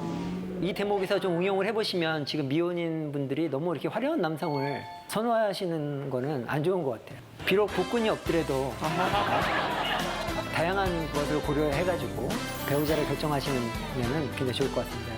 그렇다면 과연 사랑의 의미가 뭘까? 우리 욕정의 단계, 그 다음에 끌림의 단계를 넘어서 우리 정의 단계로 넘어가게 되죠. 사랑에서 정으로 넘어가는 단계에서는 이미 뇌가 변하기 시작을 합니다. 그리고 신혼 초에 이제 뜨거운 감정을 실어서 뭐 싸우기도 하고 하면서 옥시토신이라는 호르몬, 또한 바소프레신이라는 호르몬, 얘네들이 원래는 자궁수축 호르몬이고 우리 이뇨를 배뇨를 조절하는 호르몬인데 사람들이 연구를 해보니까 이 호르몬들이 이 정을 만들어내는데 되게 중요하다, 이렇게 된 거죠. 정을 만드는 신경 기전은 뭔가에 대해서 말씀을 드리도록 하겠습니다. 최근 이게 밝혀진 건데요. 들쥐가 두 종류가 있어요. 바람피는 외도형 들쥐가 있고요. 여기 보시면 굉장히 가정적인 들쥐죠. 암컷, 수컷이 서로 이렇게 사이좋게 지내는데 과학자들이 이걸 가만히 안 놔두죠. 같은 들쥐인데 얘는 왜 가정적이고 얘는 왜 외도를 할까? 그래서 그 두 가지 뇌를 꺼내서 비교를 해봅니다.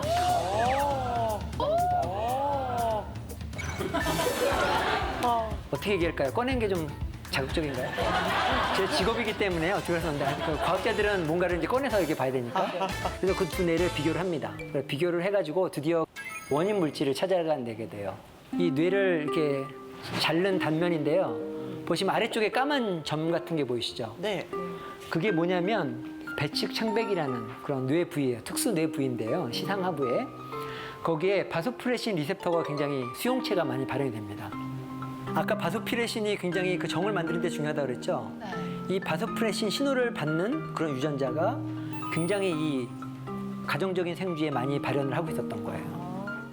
그래서 과학자들이 또 실험을 했어요. 그러면 바소프레신 수용체를 외도하고 바람피는 생쥐의 뇌에 넣어서 유전자를 발현시켜줘 본 거예요. 그랬더니 이 쥐가 그래프에서 보는 것처럼 가정적으로 변했어요. 우와. 그래서 과학에서 그 인과관계를 밝히게 된 거죠. 그래서 사람한테 적용할 수 있겠습니까? 없겠습니까? 있어요? 굉장히 간절하게 원하시는 분이 있으신 것 같은데요. 사람한테서는 이게 불법 시술이죠, 그죠? 아, 그렇죠. 네, 그렇죠. 유전자를 발현시키려고 그러면 뇌에 여기 두개골에 구멍을 뚫고 거기다가 뇌 속에다 주사를 해야 되는데요. 있었으면 불티나게 팔리시죠. 이렇게 엑스레이나 MRI 같은 거 촬영하면 저렇게 나오기는 하나요? 저는? 굉장히 좋은 질문인데요. 아직 사람한테서는 저 외도하는 사람과 가정적인 남자와 그 두 가지를 비교해 본 경우는 없습니다. 아마 사람한테서도 그걸 볼 수 있다 그러면 굉장히 좋을 것 같습니다. 예. 유전이요. 다들 외도의 이야기야, 이 예, 다들 너무 발끈하신 것 같아요. 이렇게 관심이. 다른 기회에 특집으로 다루도록 하겠습니다. 그러면 과연 그럼 여러분들 여기 미혼이신 분들은 저 남자가 멋져 보이는데 저 사람이 어떤 성향을 가지고 있을까 궁금하시잖아요. 궁금하죠. 예, 그래서 이 외도형 수컷 쥐하고 가정적인 수컷을 이제 비교를 해봤어요. 이건 공간학습 능력을 테스트한 건데요. 희한하게도 외도를 잘하는 생쥐가 공간학습 능력이 뛰어난 거예요. 길을 잘 찾아요. 네, 길을 잘 찾아요. 왜 길을 잘 찾을까요? 외도형 생쥐가? 아무래도 다녀야지 이성을 좀 만날 수 있으니까. 문준진 씨 운전 되게 잘해요. 살아있는 내비게이션이에요. 아니, 길을 몰라요.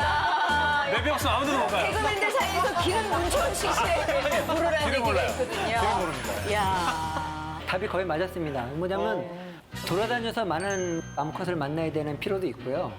그 다음에 또 어디에 어느 암컷이 있는지를 잘 아는 거죠. 역시. 그렇죠. 저 옆 동네에 홀로 사는 암컷이 있더라. 여기도 있더라, 저기도 있더라. 다 이제 꿰고 있는 거죠. 야. 그래서 여러분 남자친구가 공간학습 능력이 좀 떨어지더라도 너무 실망하지 마시라. 가정에 충실할 가능성이 되게 높다고 생각을 합니다. 그러면 과연 정이라는 게 왜 생길까? 물론 정이 있으면 우리 가정적이 되고 자식들도 잘 보살피게 되고 이렇게 하잖아요. 근데 자크 판카셉이라는 박사님께서 긍정적인 감정을 만들어내는 뇌에 대해서 굉장히 관심을 가지시고 연구를 많이 하셨어요. 그래서 쥐를 이렇게 쓰다듬어주고 배도 긁어주고 이렇게 하다 보니까 쥐랑 친해졌는데 쥐가 친해질 뿐만 아니라 웃기 시작을 하는 거예요. 막 이렇게. 그래서 지금 보시면 이 장크 파카셉 박사님께서 손으로 맨날 긁어주니까 손만 보면 이 쥐가 좋아서 이렇게 하는 거예요. 그리고 여러분들이 여기서 잘 안 들리실 텐데요. 손을 주고 이렇게 긁어줄 때마다 이 쥐가 소리를 내요. 키득키득 소리를 내요. 진짜? 자, 보세요. 찍찍찍찍 소리 나요. 사람이 하고 있는 건데요, 지금. 네, 아닙니다. 쥐가 하고 있는 거예요. 사실은 이 소리는 우리가 못 듣습니다. 이거는 초음파를 내기 때문에 우리가 못 듣는데 이거는 비디오 동영상에서 소리가 들리게끔 이거를 프리퀀시를 낮춘 거고요.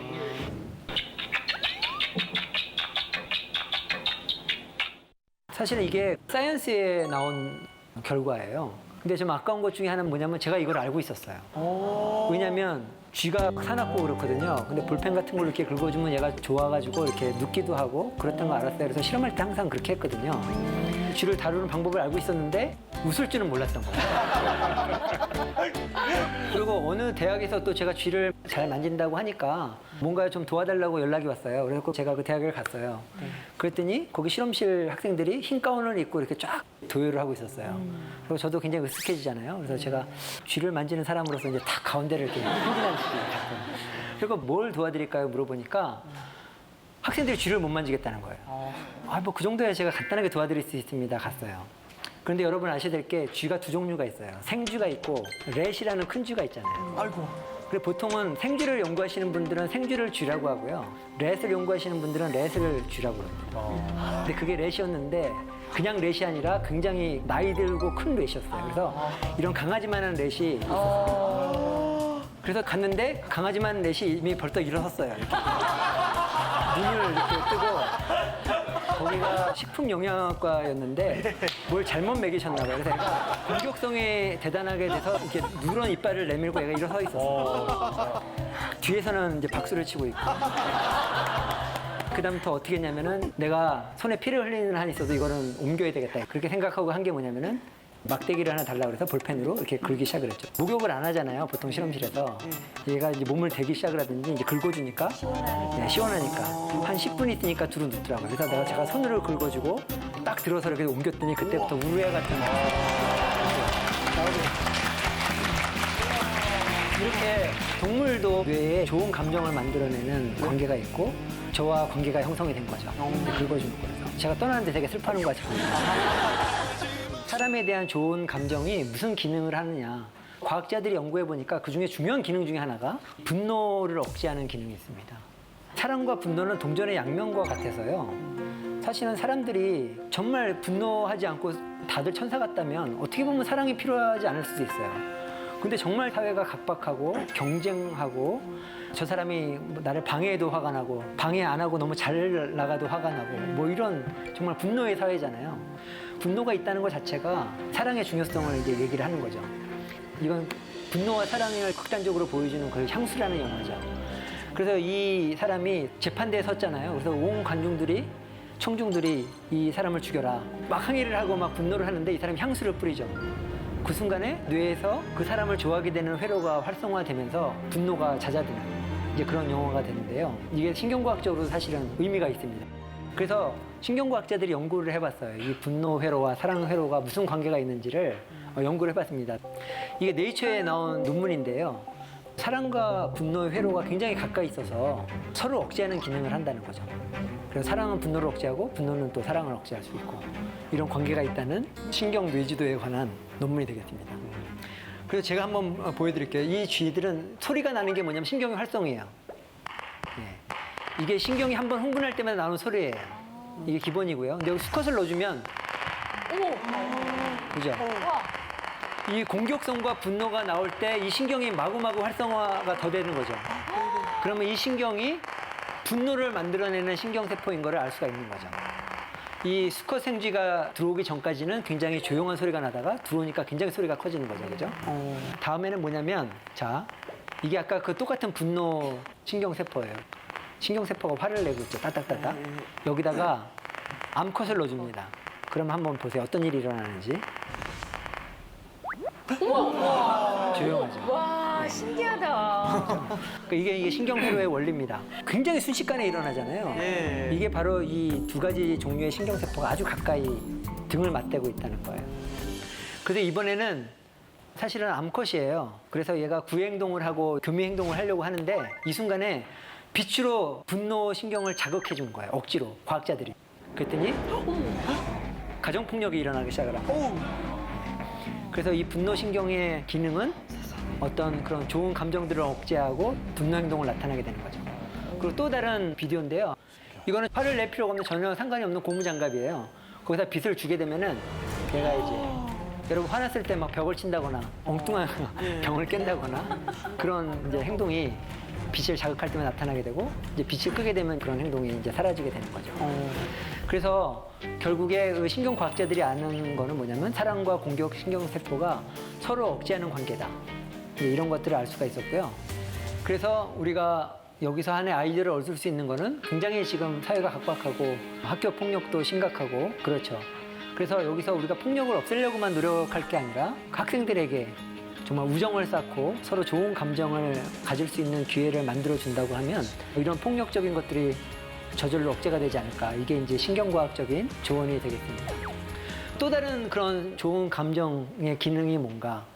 사실은 우리가 사람과 사람이 서로 이렇게 정을 쌓을 수가 있고 서로 연결될 수 있다는 거는 교감할 수 있다는 걸 말합니다. 그러니까 내가 어떤 사람하고 교감이 되면은 내가 경험하지 못한 그런 경험을 간접 경험을 할 수가 있어요. 예를 들면 드라마의 한 장면인데요. 너는 이렇게 남아서 여전히 머물고 있는데 닿을 수가 없는 효진 씨는 이런 장면을 보면 어떤 생각이 드시나요? 너무 좋죠. 설레이고 제가 오해영이 된 것 같은 그런 착각을 하죠. 네. 예, 그렇죠. 그런 느낌을 만들어내는 신경세포가 발견이 됐는데요. 그거를 우리가 거울신경이라고 이름을 붙입니다. 그래서 마치 거울을 보는 것 같이 상대방이 느낀 감정을 내가 느낄 수가 있어요.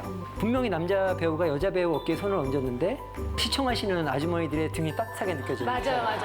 그게 진짜 거울신경이 발효를 하기 때문인 거고 오해영이 된 느낌 같은 경우에는 입술에서 뭔가를 느끼시는 거죠. 저걸 보면서 저도 모르게 입을 자꾸 이렇게 내밀게 돼요. 그게 바로 거울신경이 있기 때문에 이제 그렇습니다. 그래서 저도 사실은 집안에 들어가게 되면 그런 게 좀 싫더라고요. 드라마를 저런 장면을 보고 아내가 이렇게 몰입하고 있는 장면을 보면 기분이 별로 안 좋더라고요. 별에서 온 그대 정말 이해가 안 되는데 어쨌거나 외계인을 좋아하는 거잖아요. 외계인도 외계인 나름이죠. 김수현 씨가 굉장히 열연을 펼치셨는데 연기력은 출중하지만 저는 이렇게 감정이 별로 안 좋았어요. 그래서 제가 옛날에 실험실에서 맹꽁이를 키웠었는데 맹꽁이 이름을 제가 김수현이라고요. You want my destiny. 그래서 이런 좋은 감정이 사실은 굉장히 많은 기능을 하게 됩니다. 이게 중국에서 실제 있었던 일인데요. 중국 동물원에서 뱀의 먹이로 흰 쥐를 이렇게 줬던 거죠. 그래서 어느 날 2마리 생쥐를 넣어줬는데 뱀은 당연히 한 마리를 먼저 이렇게 물었겠죠. 근데 그걸 보고 있던 옆에 친구 생쥐가 뱀을 공격하기 시작을 하는 거예요. 와. 막 물고 그래서 사육사가 감동을 받아서 2 생쥐를 다 구해줬다는 그래서 저 생쥐도 다 살았답니다. 야, 어머, 대단하다. 실제로 이거를 실험한 박사님이 계십니다. 이 비디오는 뭐냐면 이 친구 렛이 갇혀있는 렛을 구출해주는 장면이에요. 그래서 페기 메이슨이라는 박사님이 실험을 해본 결과 이렇게 자기가 잘 아는 생쥐일수록 더 이런 구출해주는 행동이 많이 나타남을 알 수가 있습니다. 그래서 우리는 사회적 동물이고 서로가 좋은 감정이 있다는 것은 서로 도움을 줄 수 있다는 이런 중요한 기능을 할 수가 있는 거죠. 이것은 실제 뇌 영상을 찍은 사진입니다. 아파서 누워있는 사람이고 그 아픈 사람을 바라보는 사랑하는 사람들의 뇌를 같이 찍어봤어요. 요 왼쪽에 있는 것은 아픈 사람의 뇌입니다. 그래서 실제로 보면 길쭉하게 나온 곳이 보면은 이 몸이 아픈 그런 통증 신호를 나타내는 거예요. 그래서 몸도 아프고 그리고 몸이 아프니까 마음도 아프고 이제 그런 거예요. 그런데 이 아픈 사람을 바라보는 사랑하는 가족이나 친구들이 보면은 같이 아파하는 거죠. 보시면 몸은 아프지 않지만 마음이 같이 아픈 그런 사진을 보여주고 있습니다. 그래서 실제로 번식이나 열정적인 사랑을 위해서만 이런 좋은 감정이 필요한 것이 아니라 특히 우리들 같은 경우에는 서로 교감하고 협력하고 이런 어려움들을 이해해 줄 수 있는데 거울신경이 중요하다는 교훈을 얻을 수가 있는 것이죠. 그래서 뇌는 여러 가지 경험을 연결시킨다. 그런데 이게 외부에서 오는 환경적인 자극만 연결시키는 것이 아니라 사람과 사람, 서로 사회적인 연결 관계도 열심히 연결을 시킨다. 그리고 그것들이 어떤 번식을 넘어서 사회적 동물이 더욱더 생존과 번식에 유리하게끔, 그리고 인간 사회에서는 더욱더 인간답게 하게끔 하는 기능을 한다는 거를 알 수가 있겠습니다. 제가 어렸을 때요, 옥상에서 이렇게 바라봤어요. 바라봤더니 저 그 앞 동네에 해가 커다랗게 이렇게 지는 장면을 본 적이 있어요. 제 머릿속으로 간단하게 생각한 게 뭐냐면, 저 동네 뒤에 가면 해가 있겠다. 저걸 좀 한번 만져봐야 되겠다. 생각을 해서 그 길로 이렇게 길을 떠난 적이 있습니다. 그게 7살 때인데 다르게 말하면 가출이죠. 근데 갈 때 제가 혼자 갔어야 되는데 어린 동생을 또 데리고 손을 잡고 이렇게 열심히. 제가 그래서 하도 오래전이라 기억은 안 나는데 결국엔 해는 못 찾았어요. 못 찾고 동생이 자꾸만 이제 보채니까 이게 해인 것 같아 하고 이렇게 만진 게 기억이 나는데 그게 미역화 박혔던 것 같아요. 예, 그렇게 우리 뇌 속에 뭔가 갖고 싶은 욕망이 있죠. 그래서 저도 요즘 TV를 잘 안 보는 이유 중에 하나가 TV 홈쇼핑을 보다 보면 정말 갖고 싶은 아이템이 나와요. 저런 걸 주문하면 안 되겠지 생각을 하는데 프레젠테이션을 너무 잘하시고 그 시계가 자꾸만 가고 있고 이게 마지막 기회라고 하고 그래서 이제 전화를 걸어서 주문을 하게 되죠. 그래서 제가 주로 사게 되는 아이템이 립스틱이라든지 립스틱이요? 네, 제 아내가 사용하는 그런 아이템을 이렇게 구입을 하고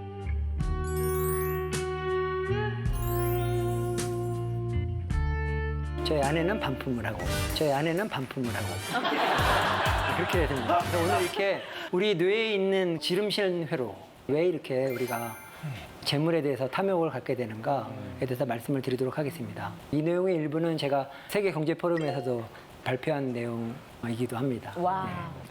예, 이 그림이 뭐죠? 아담과 그 성경에 나와 있는 아담과 이브의 유명한 이야기죠. 저 선악과가 이렇게 매달려 있는데 절대로 그걸 먹으면 안 된다고 죽는다고 얘기를 했는데 이브의 마음속에 보기도 좋고 만지고 싶은 마음이 이렇게 끌어오른 거죠.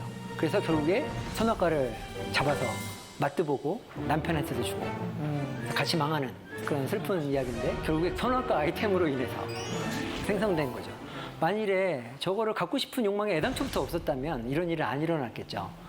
그래서 우리 신경회로에 뭔지도 모르는 그런 새로운 물건을 갖고 싶은 욕구가 있다는 거예요. 그래서 보면 저게 아이언맨인데요. 아이언맨 보면은 제가 지금 집에 있는 건데 눈에 불이 나고 가슴에도 불이 나오는 그런 아이템이에요. 사실은 굉장히 공부를 열심히 하게 하는 방법 중에 하나가 제가 이제 비싼 저 아이언맨을 다 들고 들어오게 되면 아들이 숙제를 하기 시작을 해요. 저 아이템을 갖기 위해서. 그런데 저런 아이템을 보고 갖고 싶은 욕망이 많은 그런 동물들에서 나타납니다. 어린 동물들한테 이렇게 공이나 장난감을 던져주면 막 갖고 놀아요. 그런 아이템은 먹을 수도 없는 거고 전혀 유용하지 않음에도 불구하고 그거에 대한 강력한 소유욕이 있다는 거예요. 그래서 최근에 아이템을 갖고자 하는 욕망을 활용한 게임이 나왔죠. 포켓몬고라는 게임이죠. 그래서 저도 미국에 학회에 가니까 학회장에도 얘네들이 돌아다니더라고요. 그래서 몇 마리 좀 잡았습니다. 그래서 이렇게 버추얼 아이템임에도 불구하고 세상에 존재하지 않는 거잖아요. 그럼에도 불구하고 우리가 그거를 소유하고 싶어 하고 그런 욕구를 활용해서 게임을 만든 거죠. 굉장히 신경과학적인 게임이라고 생각을 합니다. 뭐 여러분 이번 유명한 비디오니까 여러분 보셨을 텐데 이렇게 가상회로 있는 아이템을 습득을 하면서 점수를 따는 거죠. 네, 생각보다 굉장히 잘하죠. 이게 그 고정행동 패턴입니다. 그래서 저런 시각 자극이 있을 때마다 이렇게 잡아먹게 되는 거예요.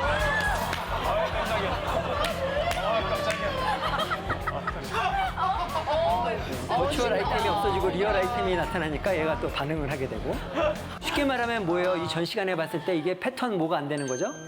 그렇죠. 패턴 분리. 아이템을 좋아하는 욕구가 있어서 이게 패턴 분리가 안 되는 거예요. 계속 잡아먹는 그런 에너지 소모하는 행동을 하게 되는 거죠. 그래서 3차원 아이템 이런 것을 좋아하는 그런 회로가 사람들이 다 갖고 있습니다. 서양화, 특히 그 초상화의 발달 과정을 보면요. 왼쪽에 있는 것부터 오래된 초상화입니다. 제일 끝으로 가면 입체적인 느낌이 점점 더 살아나죠. 그죠? 아마도 초상화를 주문하는 사람들이 이런 그림들을 3차원 입체감이 나는 그림들을 점점 더 좋아하게 됐겠죠.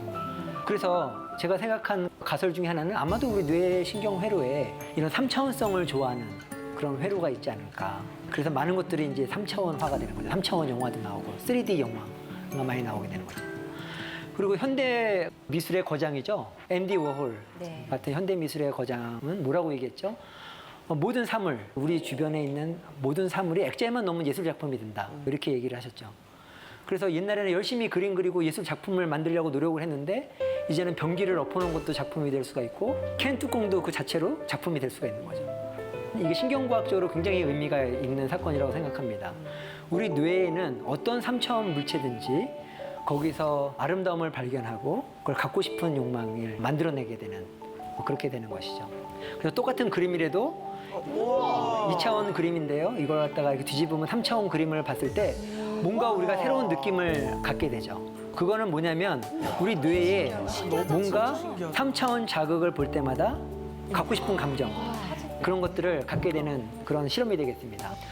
그러면 왜 우리를 포함한 사람을 포함한 동물들이 이런 3차원 아이템에 관심을 갖게 될까요? 첫 번째 이유는 아마도 이런 걸 것 같아요. 많은 먹을 것들이 3차원이에요.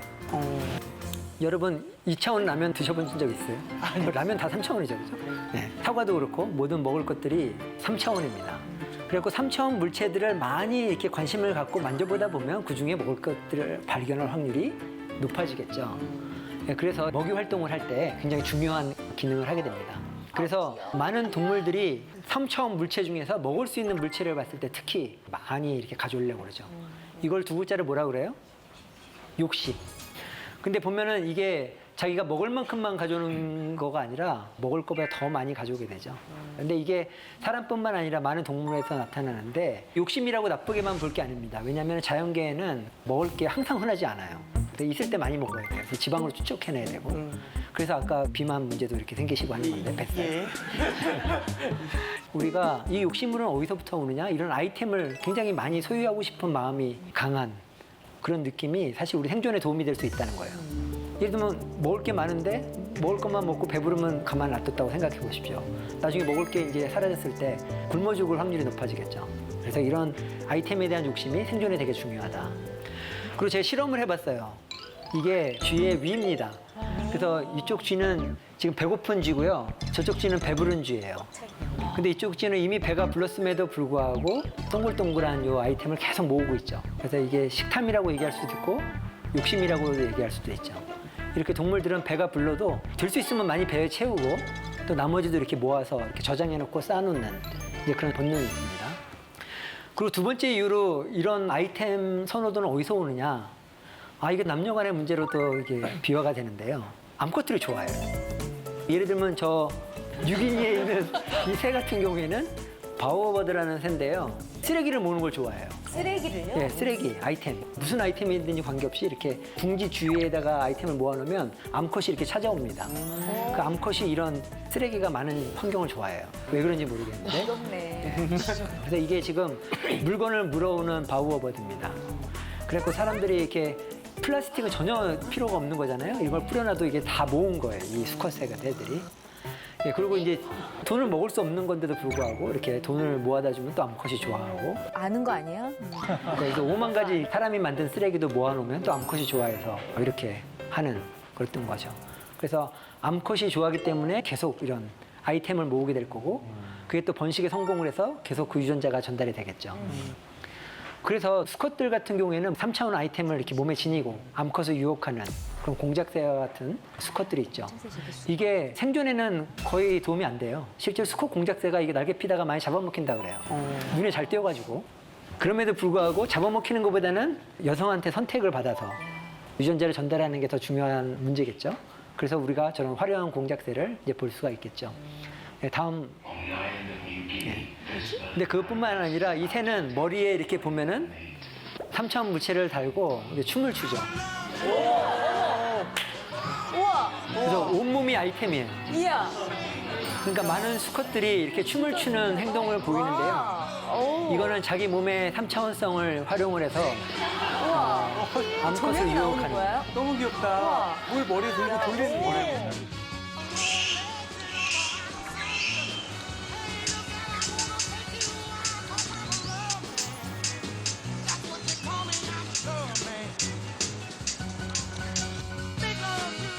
그래서 암컷들이 이렇게 보고 있는 거죠. 얼마나 춤을 잘 추는지. 예, 그래서 이 버드 오브 파라다이스라는 그런 새인데요. 이 새가 춤을 추게 되면 춤을 잘 추는 그런 새들이 암컷에서 선택을 받게 됩니다. 그리고 이거는 사실은 세상에 존재하지 않는 새인데요. 저 위에 달린 흰 깃털은 과학자들이 이게 본드로 붙여준 거예요. 근데 희한한 것 중에 하나는 암컷이 저거 없는 새보다 저거 다른 수컷을 좋아해요. 왜 이렇게 소유욕을 갖게 되는가? 또 한 가지는 경험입니다.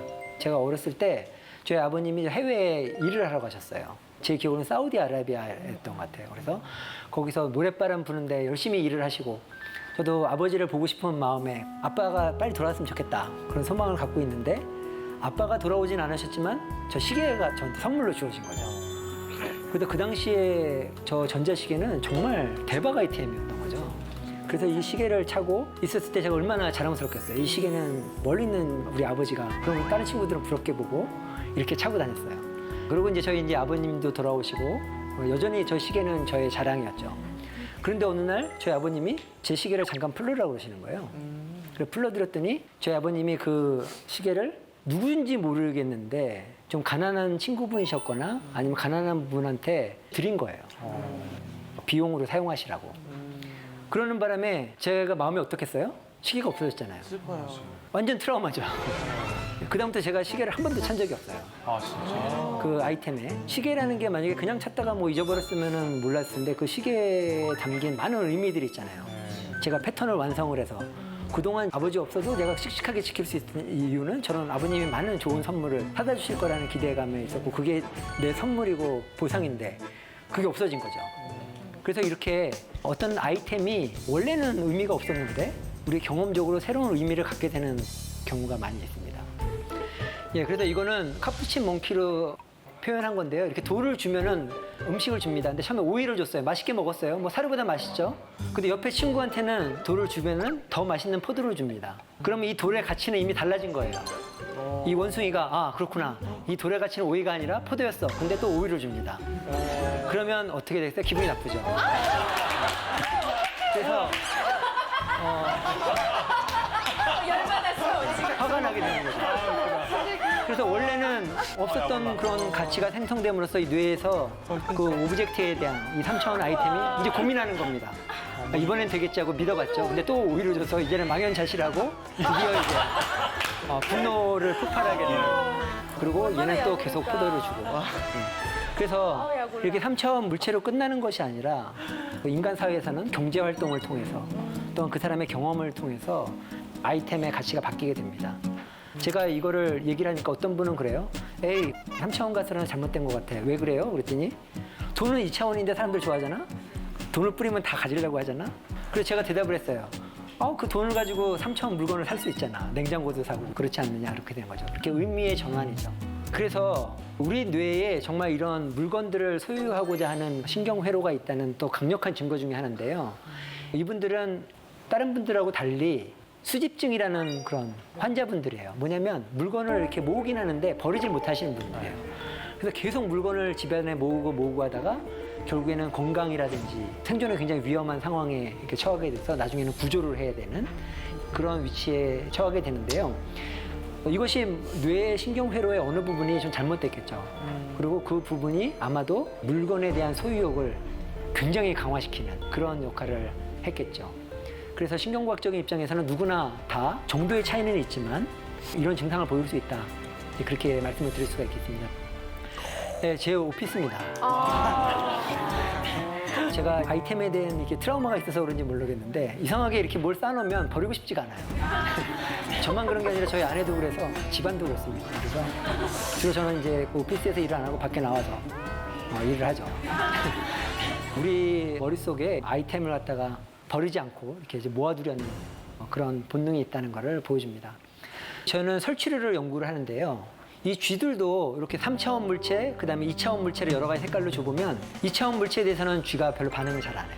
3차원 물체를 굉장히 좋아하고 가져와서 이렇게 갖고 놉니다. 그런 것들을 증명할 수가 있고요. 그렇다면 우리가 비교해 볼 수가 있죠, 뇌를. 한 쥐는 3차원 장난감을 마구 갖고 놀게 하고 한 쥐는 갖고 놀지 않게 하고 어느 뇌 부위가 활성화되는지를 알 수가 있겠죠. 그래서 최근에는 이 이미징 기술이 발전해서 이렇게 신경회로를 이렇게 투명하게 다 볼 수 있는 방법이 생겼습니다. 그래서 이 두 뇌를 잘 비교를 해보면 어느 부위가 차이가 나는구나 하는 걸 알 수가 있어요. 그리고 그 부위를 또 자극해서 우리가 소유욕을 또 조절할 수도 있겠죠. 이런 소유욕 회로가 제가 연구하는 중요한 주제 중에 하나인데요.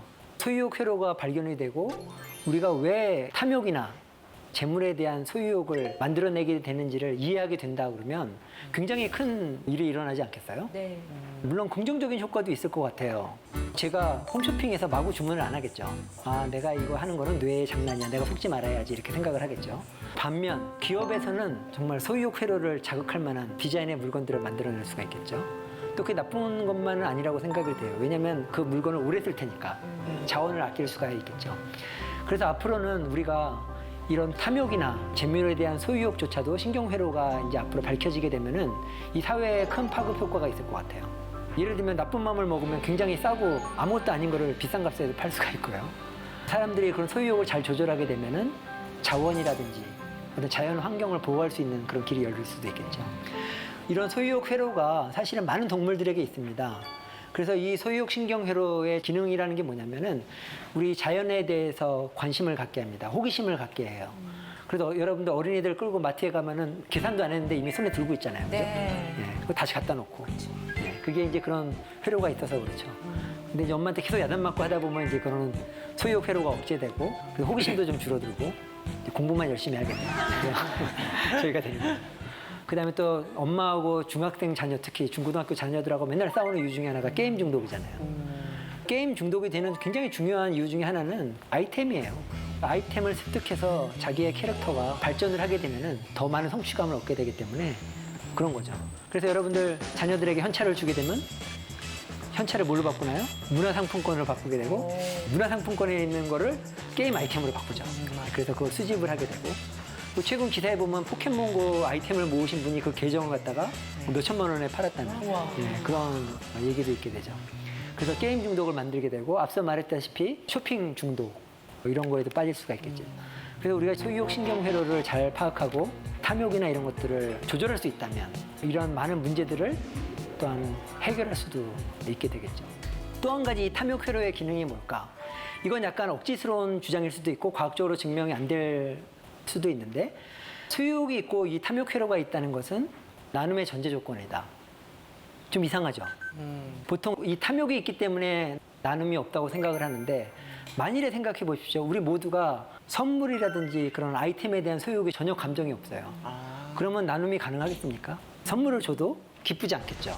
예. 이와 마찬가지로 우리가 갖고 있는 뇌의 기능들은 다 양면성이 있고 서로 밀접한 관계가 있습니다. 그래서 우리가 분노가 있다는 거는 그만큼 사랑 회로가 중요한 역할을 하게 된다는 거고요. 그리고 또 우리가 탐심과 소유욕이 있다는 거는 그만큼 사람과 나눔과 협력이 가능하게 되는 전제 조건이 있게 되는 것입니다. 오늘 저희가 뇌의 기본적인 본능에 대해서 배웠는데요. 여러분이 감정이입을 하셔서 나도 이제부터 돈 벌어야지, 번식해야지 이러지 마시고 여러분만의 그런 나만의 인생의 아이템을 찾아 나가시고 소유하시고 또 행복한 삶을 살아가셨으면 좋겠습니다. 먼저 여기 오신 분들의 성격 테스트를 할까요? 제가 한번 질문을 드리겠습니다. 여러분들이 죄를 져서 벌을 받아야 돼요. 그래서 세 방 중에 하나를 들어가야 됩니다. 네, 첫 번째 방에는요, 칼을 잘 쓰는 닌자가 있어요. 그리고 두 번째 방에는 한 달을 굶은 사자가 있습니다. 그리고 세 번째 방에는 뭔지 모르는데 연기가 이렇게 모락모락 나오고 있어요. 안에 화재가 났나 보죠? 자, 오래 생각하시면 안 됩니다. 나는 첫 번째 방에 들어갈 것 같다. 손 들어보십시오. 오, 꽤 많으시네요. 예. 역시 두 번째 방. 역시 확실히 두 번째 방은 숫자가 좀 적은데요. 예. 그럼 혹시 세 번째 방 손 들어보세요. 불이 연기 나는데. 예. 홍록규 선생님. 네. 왜 첫 번째 방을 선택을 하셨습니까? 그래도 그 뭔가 피해갈 수 있는 여지가 좀 있지 않을까. 이 첫 번째 방을 선택하신 분들은요, 사회성이 굉장히 좋으신 분들이에요. 그 닌자를 설득할 수 있는 거죠. 그죠? 예. 그리고 뭔가 좀 약간 불쌍해 보이거나 사장을 하면 좀 봐줄 수도 있잖아요. 그죠? 말이 통하니까. 예, 왜 세 번째 방을? 세 번째 방을 원했다기보다도 첫 번째, 두 번째가 너무 무서워서 제가 그렇군요. 날카로운 거에 대한 엄청난 공포가 있거든요. 혹시 사우나인 줄 알고 들어온 거. 그러니까 세 번째는 왠지 여지가 조금 제가 그렇죠. 모르는 예. 미지의 세계라. 세 번째 분들은 사실은 문제가 있어도 해결할 수 있는 자신감이 있으신 분들이 많습니다. 근데 오늘 새로운 분이 나오셨어요. 좀 요행을 바라는. 살아날 수도 있겠다, 그냥 막연하게. 예, 그런 분들도 있다는 걸 오늘 알게 되었어요. 역시 두 번째 방, 예, 여기 앞에 계신 분은 혹시 두 번째 방을 선택하신 이유가 있습니까? 사자가 굶주렸다 하더라도 제가 컨트롤을 할 수 있으면 네네네. 애완견처럼 아, 동물을 좋아하시는군요. 한 달 굶는 사자를 좋아하는 것처럼. 이리 와. 사실은 우리 뇌에는요, 이런 포식자에 대한 근본적인 두려움이 있습니다. 그래서 2번 답이 많이 안 나와요. 근데 가끔 이렇게 동물을 사랑하시는 분이 이제 2번 손 들기도 하시는데요. 그런데 여기서 확실하게 살 수 있는 방은 2번 방입니다. 예, 얘가 한 달을 굶었기 때문에 거의 움직일 수가 없어요. 예, 그래서 우리가 논리적으로 잘 생각을 하면은 2번 방에 가면 반드시 살 수 있다는 거를 생각을 할 수 있겠습니다. 예. 그러면 이거는 저희가 실험한 건데요. 귀뚜라미 다리를 잘라가지고 레코딩을 하는 장면입니다. 핸드폰에서 나오고 있죠, 신호가? 이렇게 건드릴 때마다 신호가 나오죠. 그래서 다리가 움직일 때마다 신경 신호가 이렇게 활발하게 활동을 하기 때문에 우리가 움직일 수 있는 거죠. 그래서 신경이 하는 일은 우리 몸에서 이렇게 신경 신호를 만드는 일을 합니다. 근데 신경과학이 우리 일상에서 그래서 많이 퍼져 있는 거죠. 여러분들도 이미 신경과학을 하고 계십니다. 예를 들면 우리가 매일 먹는 커피. 커피 안에 있는 카페인은요, 신경세포의 칼슘을 증가시켜주는 역할을 합니다. 예, 그래서 신경세포의 칼슘은 신경의 기능을 도와주는 역할을 하고요. 그래서 우리가 공부를 하거나 또 운동을 하거나 이 커피를 마시게 되면은 신경이 더 활발하게 일을 할 수 있는 원리가 되겠습니다. 그리고 그 옆에 있는 그림이 뭐죠? 이게 보톡스입니다. 아, 보톡스. 예, 보톡스는 원래 근육의 긴장이 수축이 돼서 뭐 얼굴이 이렇게 찡그러진다거나 팔을 못 쓰시는 분들이 사실은 맞던 약이에요. 근데 이 환자분들이 이 보톡스를 맞고 나니까 주변에 평판이 되게 좋은 거예요.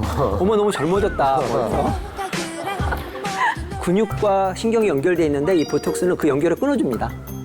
예, 그래서 이 근육이 주름이 잡혔다가 이 주름이 펴지게 하는 그런 기능을 하게 되죠. 그래서 이 환자분들이 병이 났는데도 계속 맞으러 오시는 거예요. 그래서 의사 선생님들이 아, 맞다. 이거를 주름 펴는데 활용을 해야 되겠구나 생각을 한 거죠. 예. 우리가 일상생활에서 신경을 굉장히 많이 볼 수가 있는데요. 감사합니다 인사할 때도 어떻게 인사하죠? 신경 써주셔서 감사합니다 이렇게 인사하죠. 그죠? 예. 그리고 또 사고할 때도 신경 쓰이게 해서 죄송합니다. 제가 세계 언어를 이렇게 찾아봤는데요. 이렇게 신경과학적으로 감사하고 사고하는 나라는 우리나라밖에 없는 것 같아요. 예. 그리고 또 저한테 이제 과도한 관심을 가질 때 신경 꺼주세요, 그죠? 예, 그거 진짜 신경과학적인 말이죠, 그죠? 예, 신경의 그런 활동을 멈춰주세요, 이런 얘기들. 근데 신경의 가장 놀라운 기능 중에 하나는 뭐냐면요. 우리 스스로를 알게 해주는 거예요. 저도 김대수 교수지만 저 스스로를 인식하고 있잖아요. 그래서 전 우주에서 스스로를 인식할 수 있는 유일한 존재가 뇌고요. 뇌가 그런 기능이 가능하게 하는 것들이 뇌 속의 신경입니다. 예, 대단하죠? 뇌는 우리 자신을 인식할 뿐만 아니라 이 세상을 인식하는 데 중요한데요. 우리가 이거. 예, 유명한 사진이죠. 뭐 실험을 직접 해보죠, 뭐. 이게 혹시 금색으로 보이시는 분? 그죠? 검정색으로 보이시는 분. 서로 놀랬죠, 그죠? 뇌가 이 세상을 인식하는 방법도 스스로 인식을 하는데요. 스스로 포토샵을 합니다, 뇌가. 예. 그래서 여러분 왜 사진 같은 거 보면 그 대비를 조절하는 기능 많이 있잖아요. 그 대비를 과도하게 조절하게 되면 색이 변하잖아요. 예, 그런 것 때문에 나타나는데 그 콘트라스트를 주는 정도가 사람들마다 다 다르기 때문에 색깔이 다르게 보이는 거죠. 그래서 우리 뇌는 이 세상을 객관적으로 받아들이게끔 디자인이 되어 있는 게 아니라 그 목표 물체를 잘 볼 수 있게, 대비를 시켜서 잘 볼 수 있게 이렇게 디자인이 되어 있습니다. 예, 우리가 보는 세상은 우리 신경이 우리한테 알려준 그런 세상을 우리가 인식하고 살아가게 됩니다. 어렸을 때 전 이제 술을 어른분들께서 마시면은 소위 말해 필름이 끊긴다고 하잖아요. 그렇죠. 왜 필름이 끊기는지 저는 참 그게 궁금했어요. 네, 제가 박사 때 연구 주제가 그 술을 먹거나 그 약을 먹었을 때 우리 어지럼증을 만들어내고 필름이 끊기게 하는 메커니즘에 대해서 연구를 했었는데요. 쥐도 술을 많이 먹이면 필름이 끊깁니다. 그래서 이제 두루 누워서 못 일어나게 되고요. 그래서 필름이 끊기게 하는 신경세포가 있어요. 필름이 끊기게 하는 신경세포가 있어서 그렇습니다. 네. 여러분들 다 좋아하는 아이템 하나씩 익히시죠? 우리가 좋아하는 아이템 하나씩 한번 얘기해 볼까요? 저는 그 와인을 모으는 게 또 취미 중에 하나여서. 와인병. 네네. 와인을. 예. 저는 사진이요. 사진. 그래서 핸드폰에 사진이 지금 38,000장 정도. 그래서 그걸 계속 지우지 않고 계속 모으고 그렇죠. 있어요. 예, 다들 우리가 갖고 싶은 모으는 뭔가가 하나씩 있죠. 많은 동물들이요, 이런 아이템을 습득하는 걸 되게 좋아합니다. 왜냐하면 이런 아이템 중에는 먹을 게 있기 때문에 그렇죠. 우리가 예전에도 그 먹을 게 없었던 시절이 있었죠. 그때는 밖에 나가서 많은 그런 먹을 것들을 이렇게 수집하는 시절이 있었습니다. 근데 지금은 더 이상 그럴 필요는 없죠. 그렇지만 뇌는 여전히 그런 것들을 원하고 그렇기 때문에 사진이라든지 와인이라든지 이런 것들을 이제 모으는 그런 습관을 이제 가지고 있게 되는 건데요. 그리고 우리가 욕심하면 또 생각나는 흥부와 놀부의 이야기 있죠. 예. 근데 제가 볼 때는 이 놀부는 흥부에 비해서 훌륭한 과학자인 것 같아요. 놀부는 과학적인 질문을 하죠. 어떻게 흥부는 박씨를 얻었을까? 보니까 그 제비다리를 부러뜨려서 치료해줬다고 하니까 직접 그 부러뜨리는 실험도 하고요. 예, 실험 결과도 얻습니다. 실제로 씨를 가져와요. 검증하는 실험도 하죠. 실제로 열어봤더니 뭐 아이템이 굉장히 많이 나옵니다. 도깨비도 나오고 해서. 전 어렸을 때 이 얘기를 들으면서 전 놀부 아이템이 더 재밌었어요. 그 안에서 도깨비가 나와서 춤도 추면서 막 집도 보시고 막 이렇게. 네. 근데 뭐 흥부는 기껏해야 뭐 약간 멋있는 집이 나오고 뭐 쌀 같은 거 나오고 했는데 훨씬 더 이 놀부 아이템이 재밌다 이런 생각을 해본 적이 있습니다.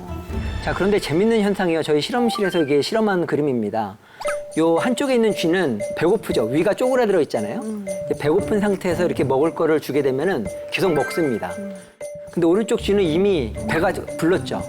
그런데도 불구하고 지금 계속 모아놓는 거예요. 먹지는 않는데 쌓아놓는 거예요. 이런 현상을 우리가 욕심이라고 그러죠.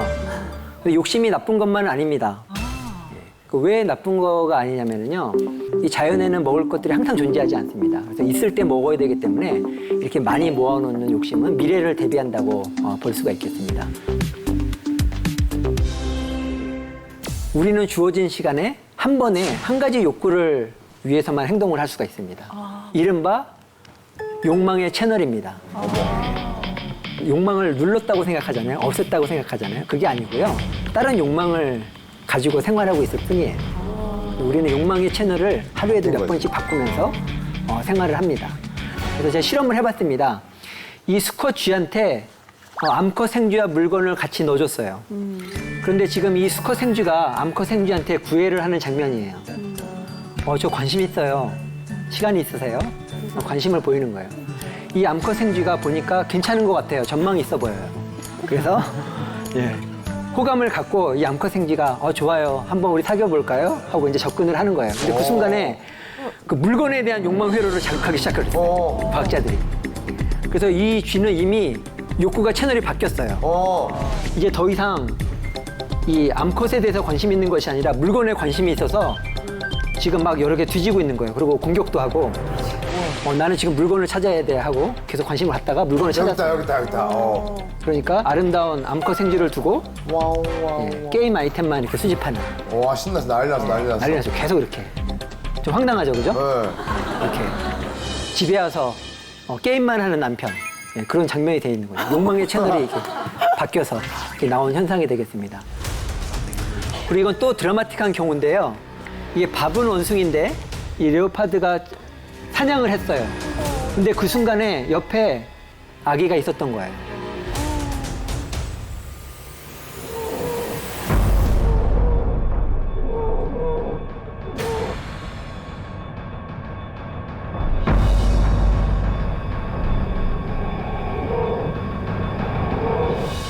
그런데 이 표범이 엄마 표범이었나 봐요. 그래서 그 식욕의 채널을 이 모성애의 채널로 바꿉니다. 어머, 새끼 원숭이를. 어머. 그래서 이 새끼 원숭이를 보는 순간 이 뇌에 그런 욕구의 채널이 바뀐 거죠. 이 새끼 원숭이를 일시적으로만 그런 게 아니라요. 계속해서 돌봅니다. 그래서 나무 위에 위험한 데 올라갔을 때 원숭이는 원래 이런 데 위험하지 않은데 이 엄마 입장에서는 너무 불안한 거예요. 이렇게 새끼들을 돌보는 거죠. 그래서 얘를 데리고 이제 안전한 곳으로 이동하려고 세게 물는 것이 아니라 살짝 물러서 이렇게 살짝 살짝 물러서 이렇게 이동을 시키는 거죠. 이야. 이런 행동 너무 귀여워서 이렇게 하는 행동이죠. 어머. 핥아주고. 이야. 그렇죠. 아까 최강창민 씨가 샤이니 얘기를 했는데요. 이렇게 공격성, 경쟁심, 뭐 그런 채널에서 조금 바꾼다 그러면, 그죠? 부성애로 이렇게. 동생이고 하니까 우리 가족같이 이렇게 핥아주고. 보듬어주고. 그다음에 배고플 때 또 맛있는 거 사주고. 이런 채널을 바꾼다 그러면 충분히 우리가 공격성을 제어할 수가 있겠죠. 그래서 우리가 뭔가를 집착을 할 때 현재 나의 욕망의 채널은 어디에 맞춰져 있을까? 그걸 한번 생각해 본다면 우리 삶을 잘 조절할 수 있지 않을까? 그렇게 생각을 해봅니다. 우리가 과연 그러면 이런 욕망을 어떻게 사용할까에 관한 그런 것이 되겠어요.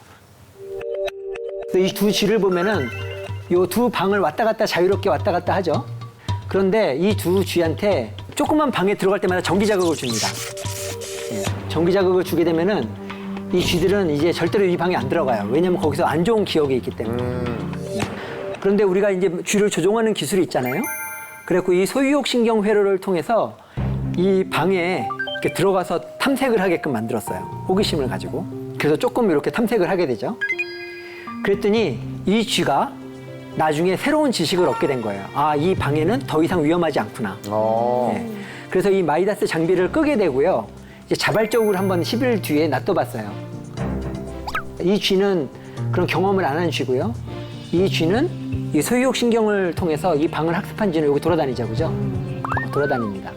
여기는 더 이상 무서운 장소가 아니야. 이제 그런 것들을 알게 되죠.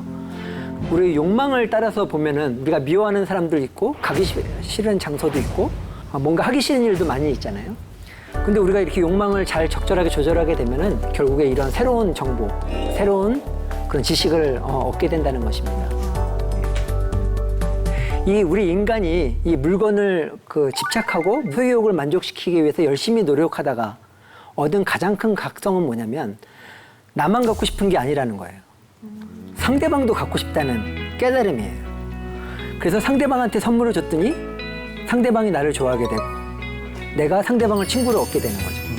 예를 들면 그 장난감 아무것도 아닌데 그걸 받게 됐을 때 기쁘잖아요. 그죠?